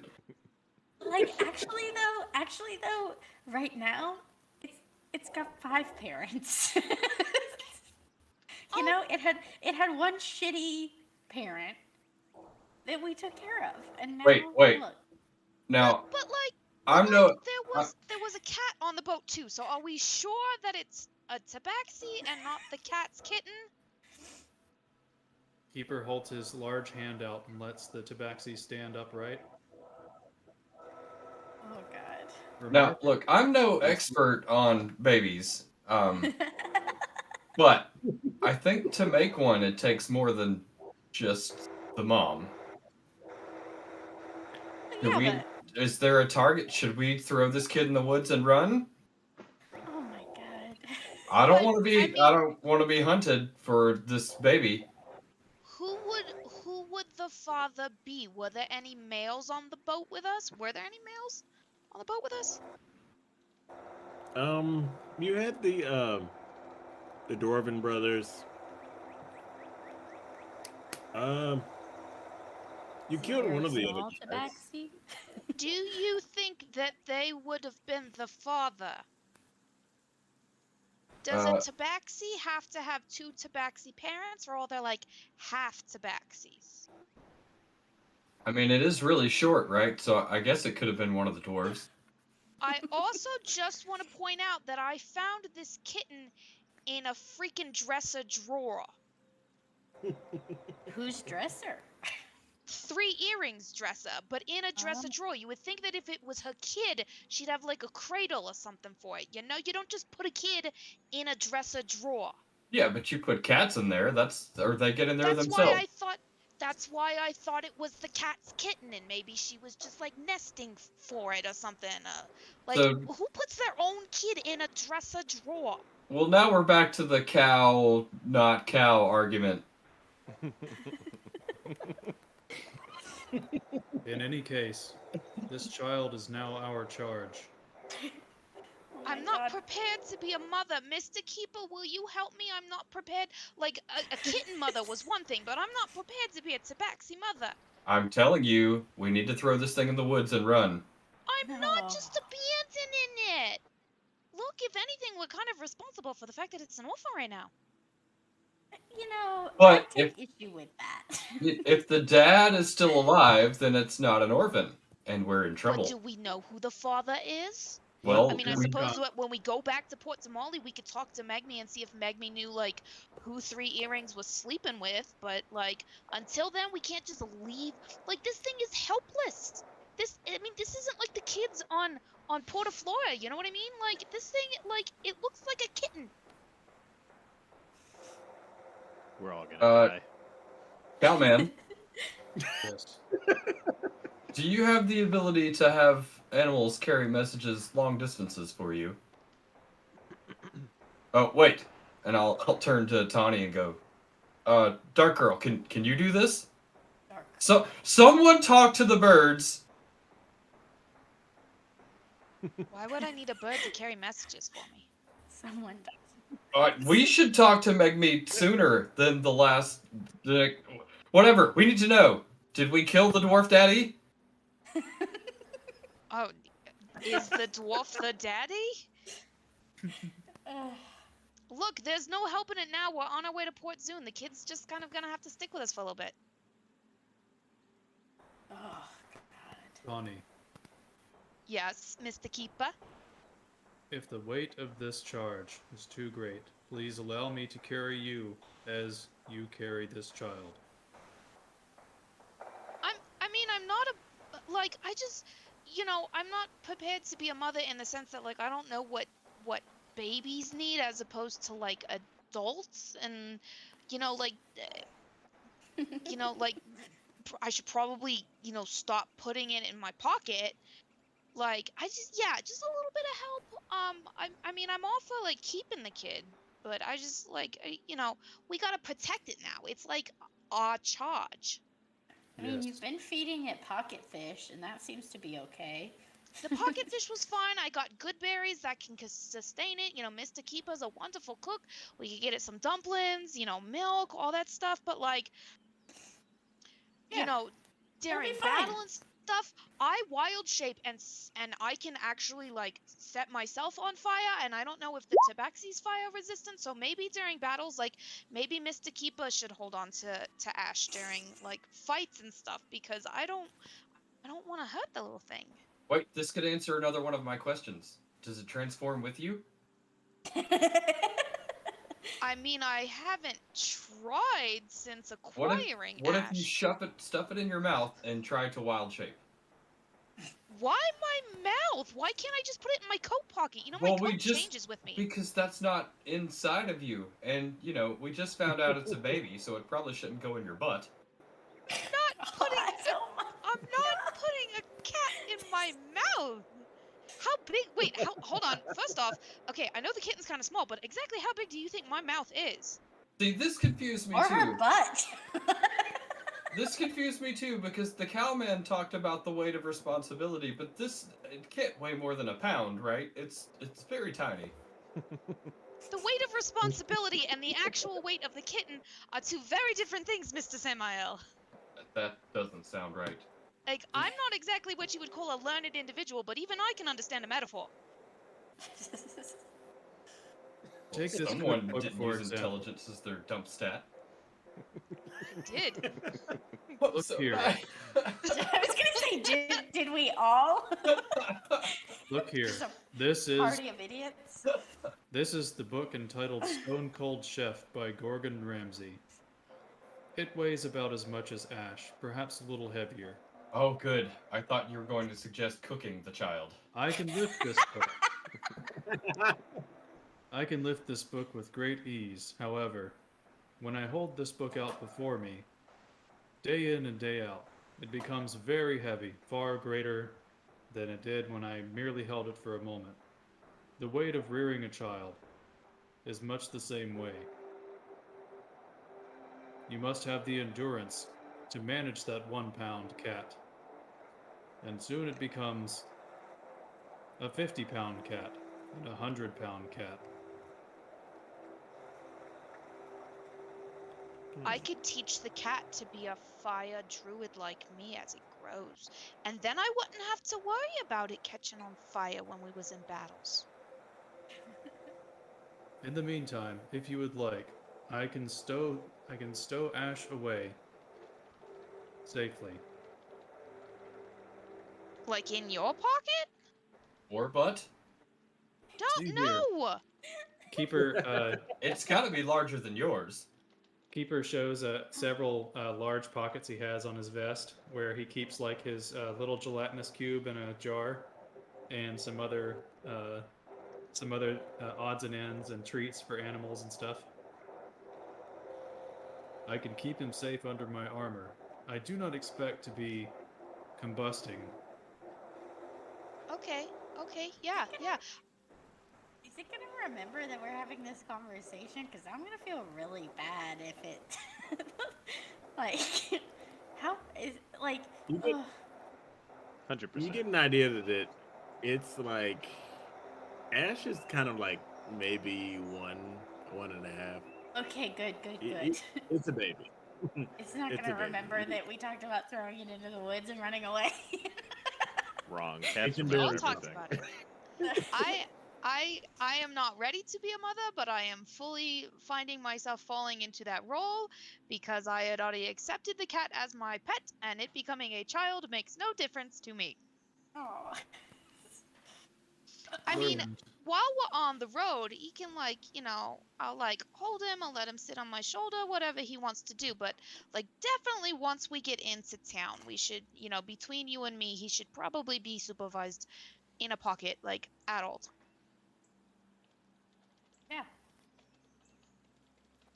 The Raven, it's about this time you look around and you see your little spider toy still standing on the two legs, but literally not moving at all. You look away and you see the clouds rolling in. You can smell rain, but it doesn't seem like rain's coming right now. Just a dark, cloudy sky. Okay. We should probably get moving. Yeah.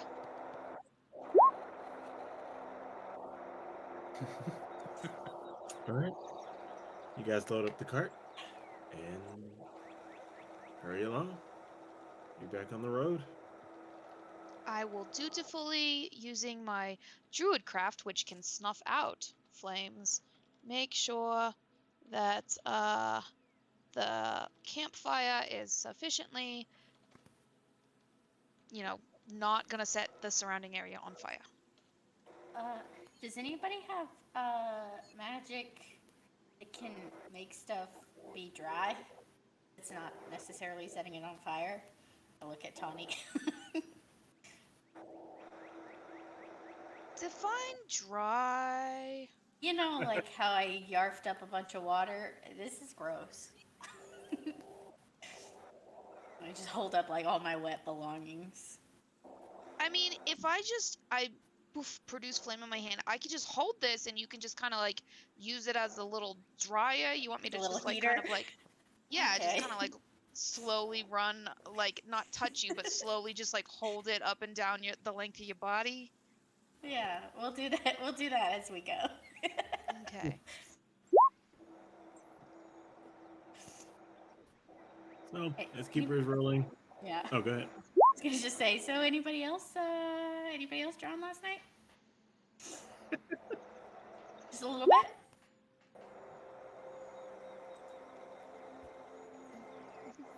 This kid is 2.5 earrings, Keeper. Yes. Oh, I What love do you- it. I think I get it. That means Tawny's the father. Yeah, actually, it is correct.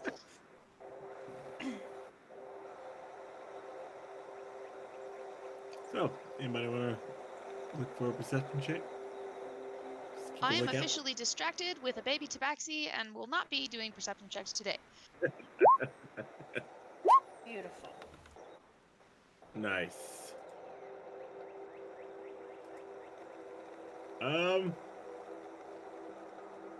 Keeper, roll a d20. It's never good. Ooh, 3. As you guys travel, you can slowly see a couple of signs on the road, and you see with an arrow in one direction,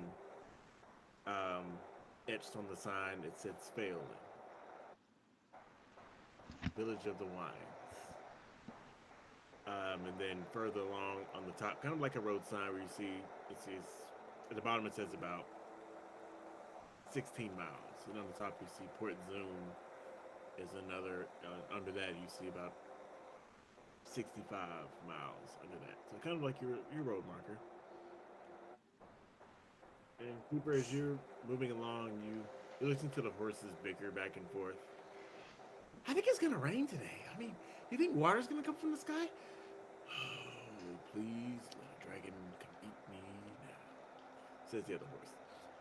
You see in the distance, kind of walking towards you on the side of the road, an old man dressed in a very strange garb. You can see his mouth moving. And as you guys get closer, he looks up at you at the party as you're moving past. And he stares at you. You, Mr. Cowman. Do you know where it is? I know of a lot of its, so you must be more specific. The one that is coming. I only know of George, the one who was going.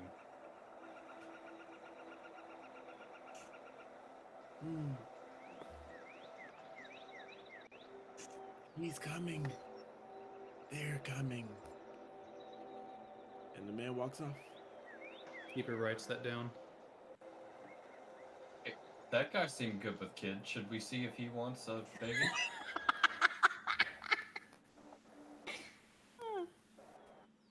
Which is mine now. You're not getting rid of him. If I must, I will pray for the silence spell tomorrow. I mean, the kitten's not been that loud. I don't think that's necessary.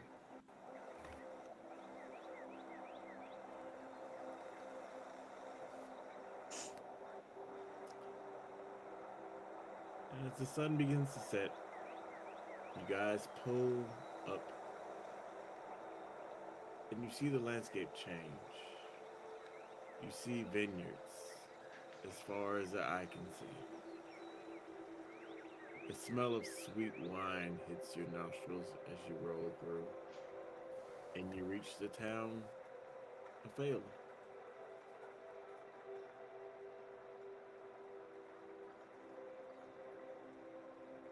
You see, it's kind of late in the day, but you see some of the farmers leaving and coming back towards the town. You see a couple of the Crown's Guard, the Zalezos in the area kind of wave to you. And everybody here kind of has a cheerful disposition. You see Yeah, a couple they're all people drunk. stumbling over there. Yeah. You see a couple people stumbling over there. You see a couple of carts selling small smoked meats and foods and cheeses, and a large center area where there's tables with a large tent over it and different small carts, each selling a different wine.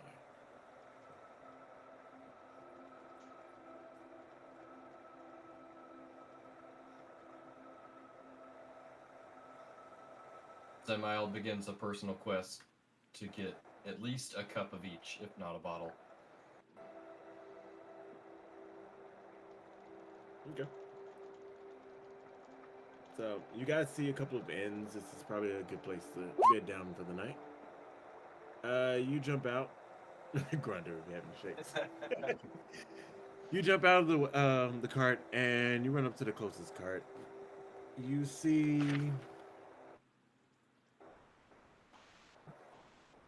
kind of a young woman. She's standing at the counter. Long kind of orange brushless hair. Kind of looks like it's pulled back into a small bun. She's currently pouring a small glass of wine for another customer, and she sees you walk up. Oh, hello. Can I help you?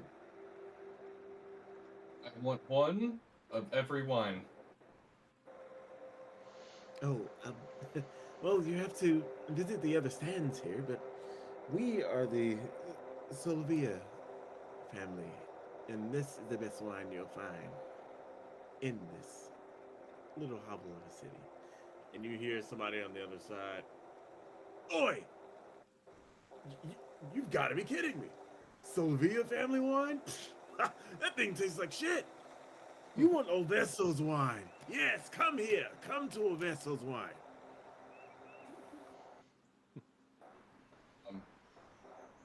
Okay. I'll get one of each.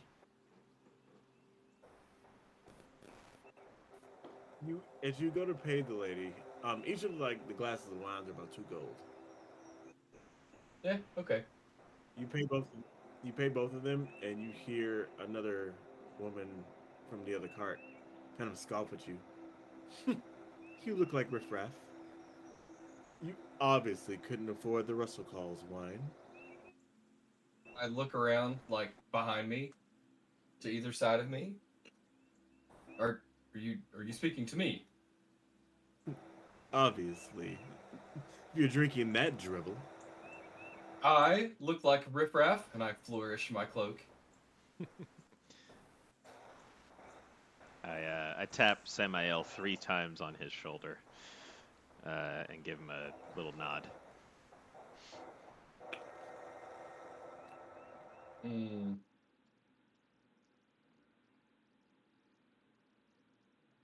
Feel like I missed a cue.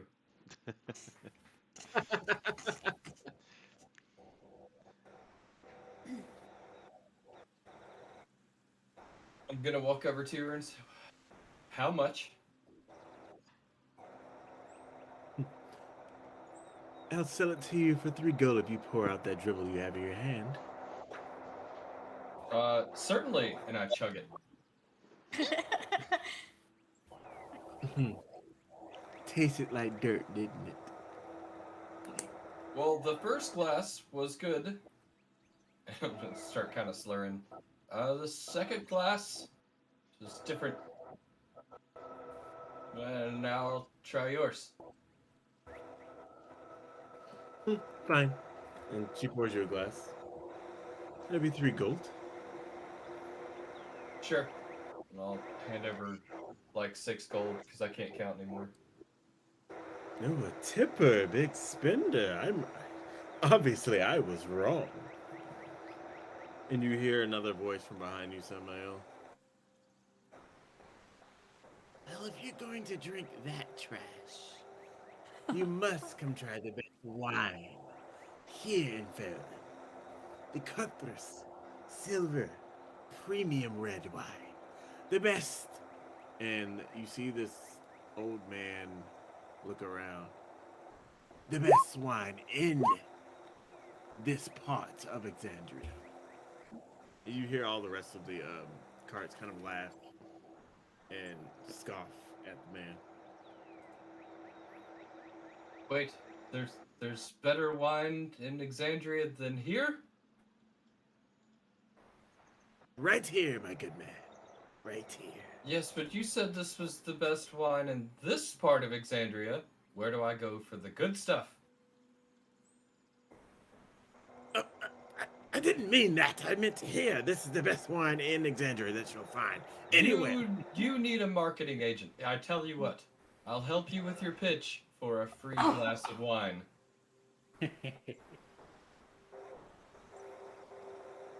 You hear the other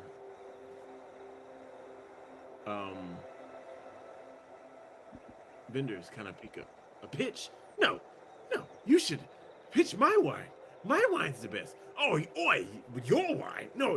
You, little man. My wine. You should pitch my wine. While they're It's all kinda like- distracted arguing with each other, the Raven's picking a bottle from each of their vendors. Okay. So I'm gonna use Raven. Go ahead. Sorry. So the Raven, I'm gonna have you do. Yes, sleight of hand does work, but this place is heavily guarded.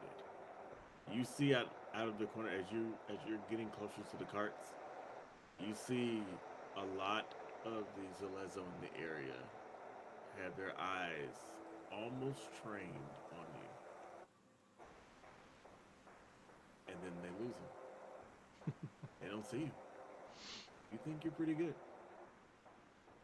You slide in. You pick a bottle of wine. You move to the next one. So forth and so on.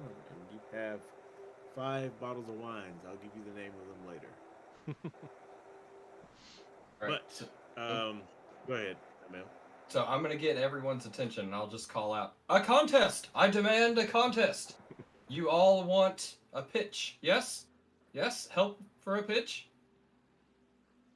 Bring me your best. What contest? whoever I deem the winner, I will write a song to immortalize your brand. Okay, fine. I'll do it. I'll take the test. And so you see each of them bring a glass of wine. You see a kind of a dark purple wine in a nice gold rim glass, and this is the Sylvia Groves Diamond Plum wine.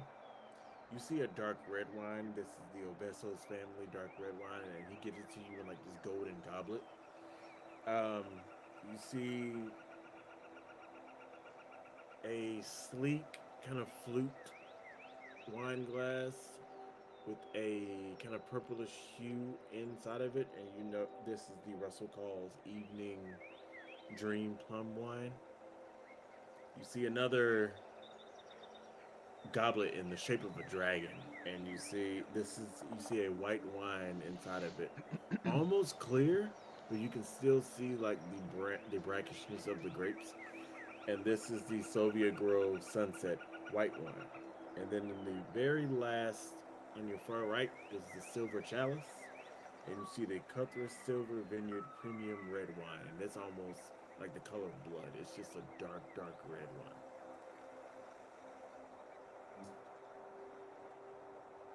I'll systematically take a sip from each one, and I'll do the the wine taster's swish and spit.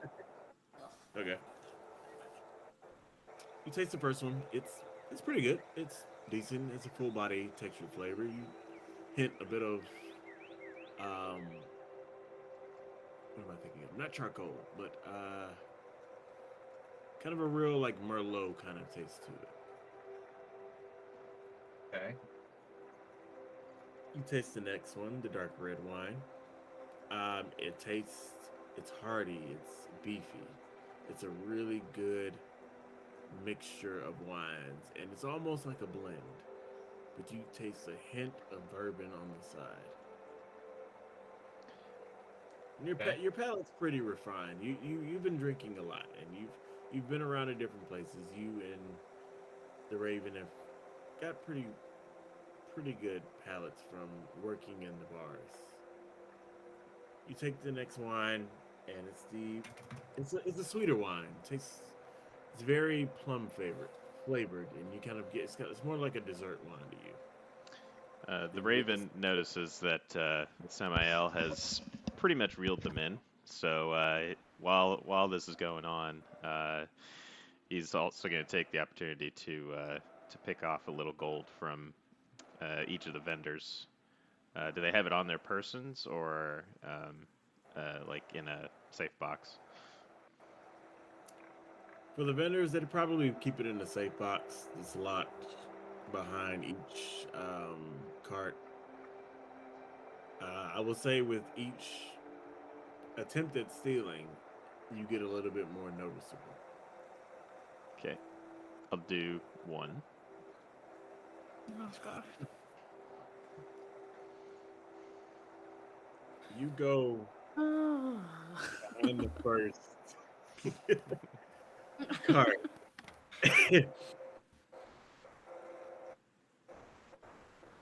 And you go to open the box. And for some reason, your hand slips and one of your tools fly off. They hit the ground behind you.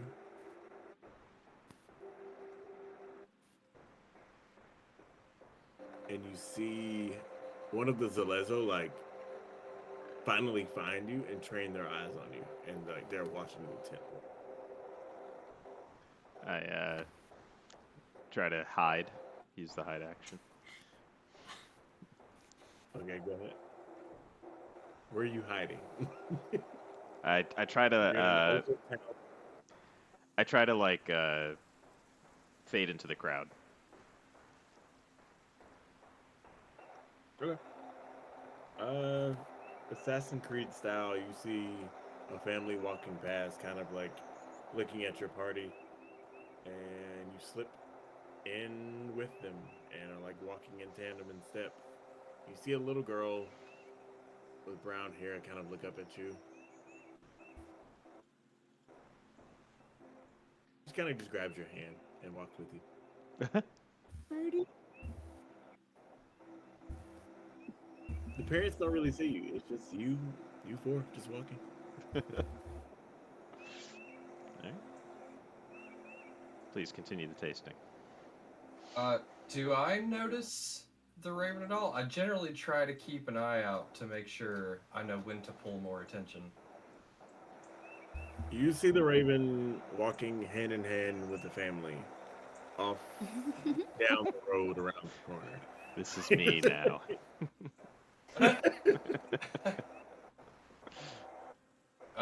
Okay. Boy, which one of these is good? Pick one. All right. Well, I've had 3 so far, but the wine is working its way through. Where is your outhouse? Oh, you need to pick one now. You don't leave until you pick one. I could piss my pants in front of you if you prefer.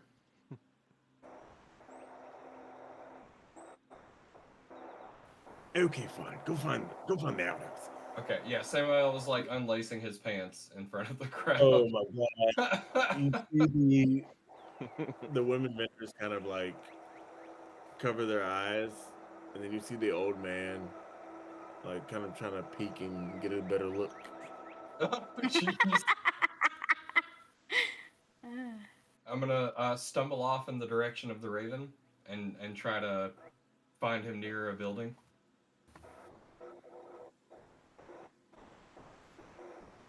The raven, do you continue to walk with the family? After I get a safe distance, I let go of the girl's hand and walk towards Samael. You hear, "Bye bye, birdie." And I just put my finger over my lips with a shushing sound. She covers her mouth and continues walking. You hear the mother kind of call for her, and she kind of hurries along. Alright, I'll find a spot where I could realistically cast invisibility on him and not be terribly conspicuous.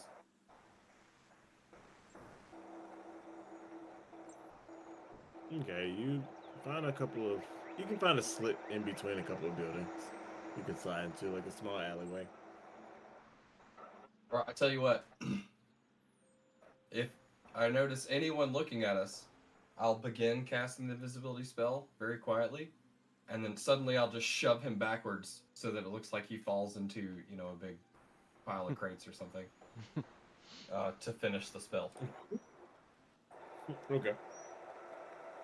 So you like 2-handed push that raven like into the alleyway. He disappears from sight. Right on. Okay, then I'm gonna walk back out to the crowd. Say, I have 2 more wines to taste.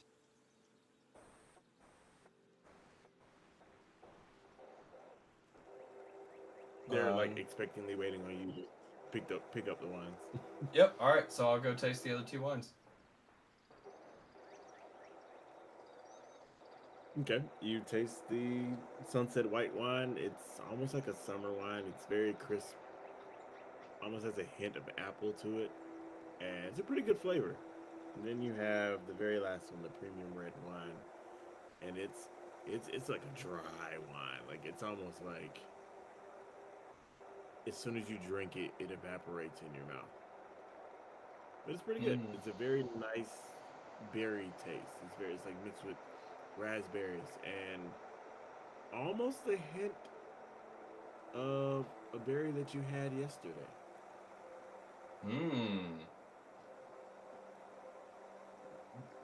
Good berry. All right, I'll get the crowd's attention, and I will cast Enthrall.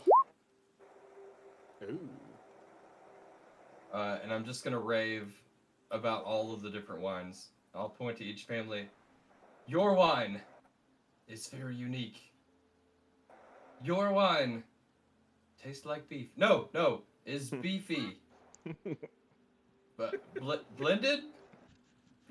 I need another sip, and I'll chug some more of the dark red. Okay.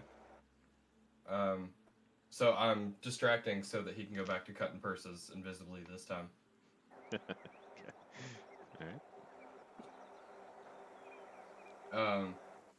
I'm just gonna keep doing that with the different kinds of wine until I drain all of the wine that I was given to taste, and then I will pass out in front of the crowd. My God. So, which one's the best? Hey, somebody wake him up. Ah, see, look at you. Your stupid wine put him to. Oh, it's like my wine.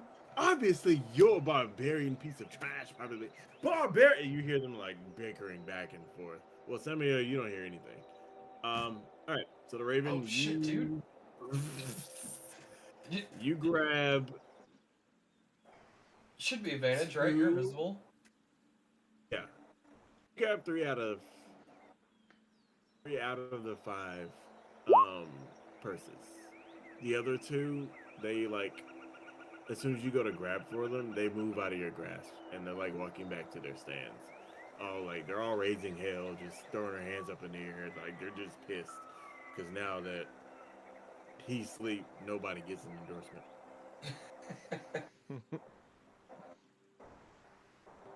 But yeah, you grab about 2 or 3 purses. All right, another successful con.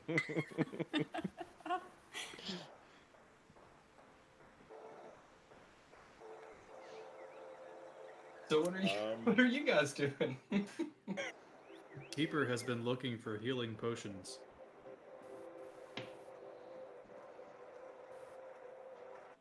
Keeper, you've while this was going on, you walked around, you see a couple of inns, you see a couple of bars, kind of a lone farming tool store. You've seen apothecary. And I need the name now that you're looking for things. Crap. Where'd it go? Where is the name?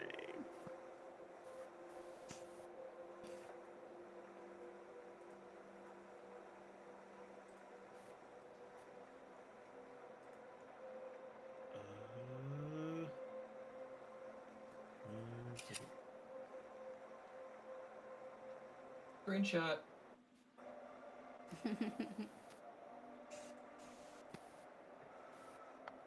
Here we go. Island shops. All right. You see a small shop, and on the door is inscribed in cursive, "Runes and Rods." Giggity.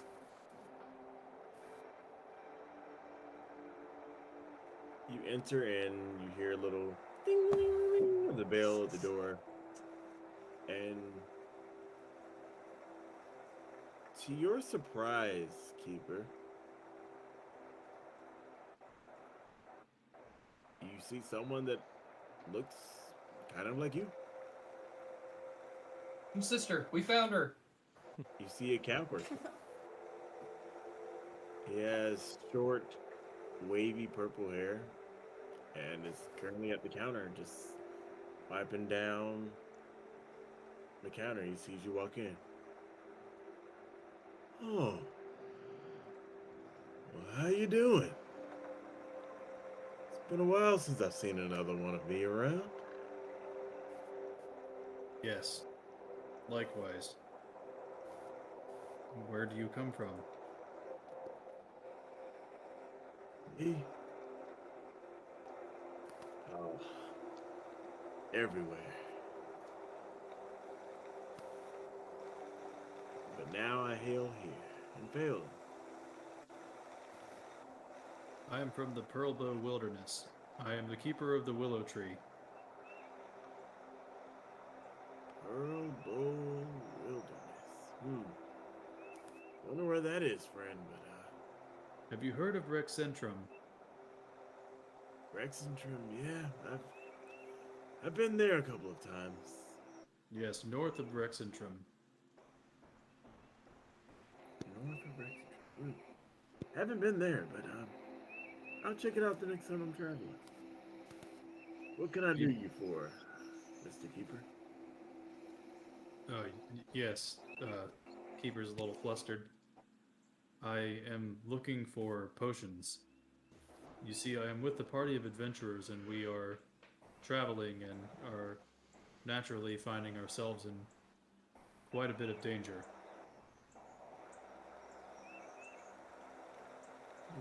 Potions.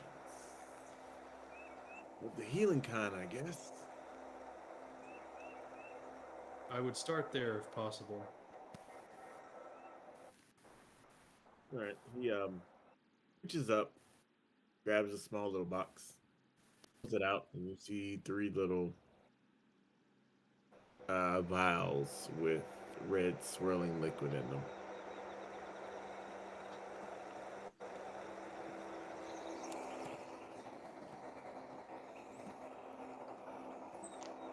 He's right here.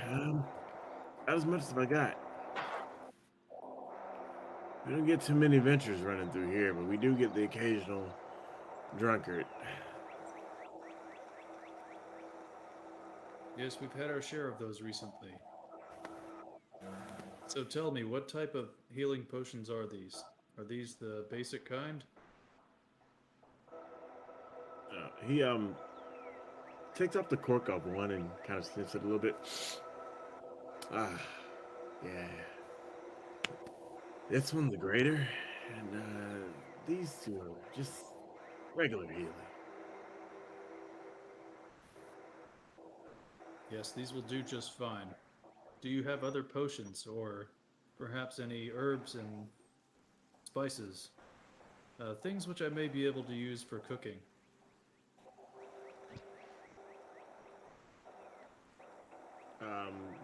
You could definitely find some herbs and spices. He has like a whole stuff. He kind of points you behind you. You see a shelf full of like different ground spices and herbs. Keeper just starts grabbing and putting on the counter. Yes, this is exactly what I need. Alright. I am going to be traveling, and I am the cook. Cook, you say? Yes.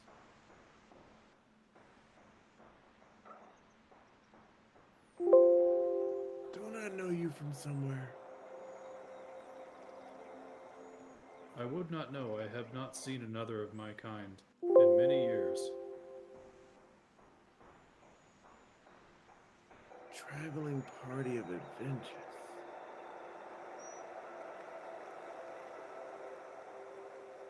Are you with that band Imagine Dragons? Shit. Keeper looks behind him to see if Samael is there. You don't see him.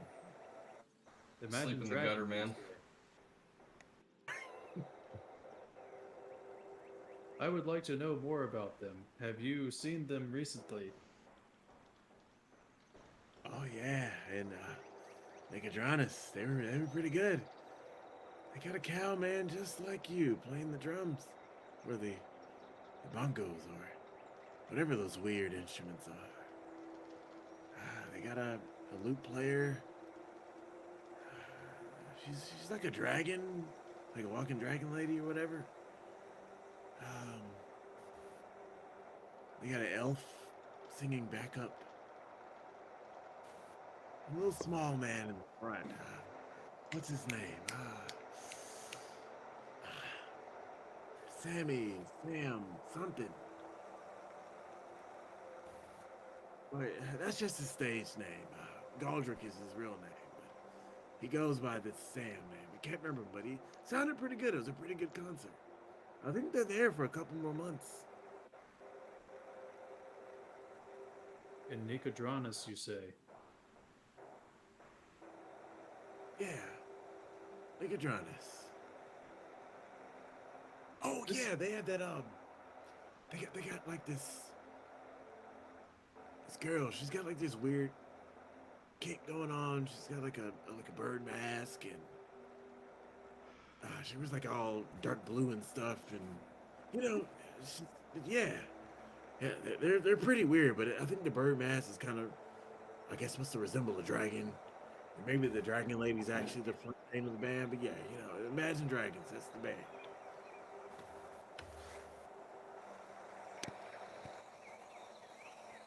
This is very interesting. I did not know that that's where they were.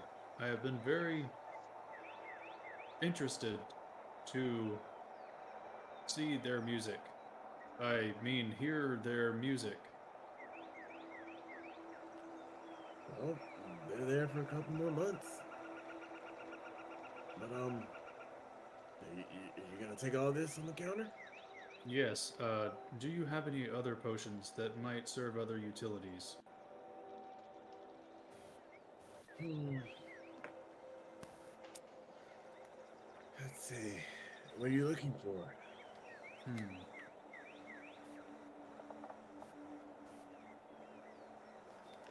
Perhaps anything that provides resistances or cures disease, or maybe some smelling salts also. There's been a lot of drinking lately. He grabs you a couple of bottles like this. Looks like ground fine salts in the area. Yeah, these will do you good. A lot of people around here get drunk. I think that's about it. Right now, I haven't been brewing too much. I just got back. So, all this will run you about, let's see, the grater, two regular spices, and I'll throw the smelling salts in for free since you're getting a big package. This will run you about 400 gold. 400. I see. Well, it is the price of adventure, so here. Keeper hands over the money. Oh, thanks, cowman. Oh, what's your name? I am colloquially known as Keeper. Oh, yeah. You're right. Keeper, you did tell me that. Oh, Keeper, good doing business with you. Likewise, thank you for providing me these potions. They may save a life. Well, I aim to please. And one more thing. Is anyone cooking around here? Cooking good food? Good food? The kind Oh, of stuff that you want to tell your friends about when you leave town. Oh, yeah, you're gonna want to go to Clink and Clank. They're the inn up the road. Best charcuterie board in town. Don't know what they do, but they do it good. Keeper spends like a minute learning what a charcuterie board is. Yeah, he definitely does. It's like this meat and cheeses, and it pairs with the wine really well, and you kind of got a little jam on the side, and you like it. Some pickled onions, yeah, it's all great. It's good. It's delicious.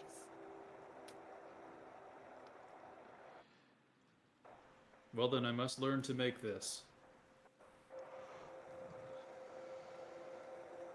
Clink and Clank. I will see to it. Thank you for your recommendation. Sure thing.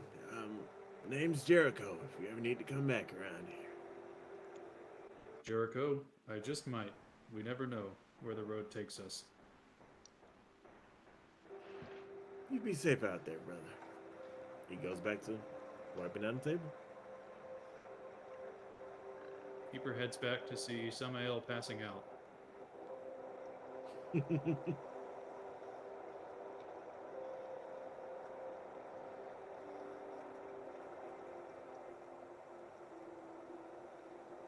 Shall we end it here, guys?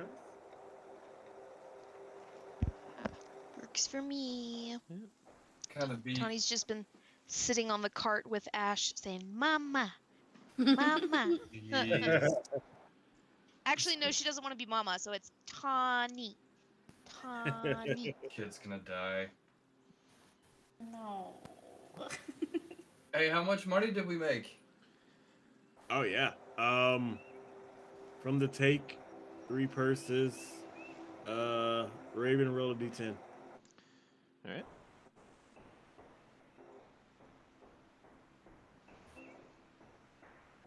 All right, you got about 30 gold. Yeah.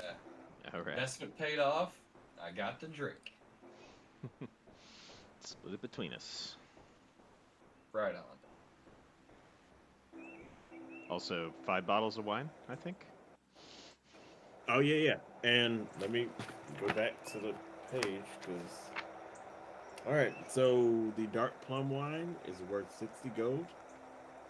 Jesus. The Oveso's family dark wine is worth 35 GP. The Russell Calls is worth 40. Sylvia Grove Sunset, the white wine, is worth 30 GP. The Cutthroat Silver wine is worth 50 GP. So a pretty good haul. So 210, I think. Something like that. Yeah. Cool. I'll have to get a So list all for in you all- at some point of which of those are what, because Yeah, definitely. I didn't write that quick. Yeah. Just remind me. I'll get to see you guys. But yeah. I had fun playing. You're welcome to halfway there. We're almost to Port Zoom. Indeed. This is a town. We can throw the kitten here, right? Oh my god.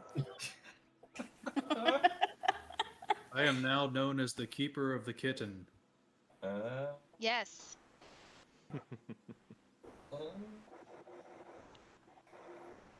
We straight up got a kid. We got a kid now. Seems to be a theme in this world.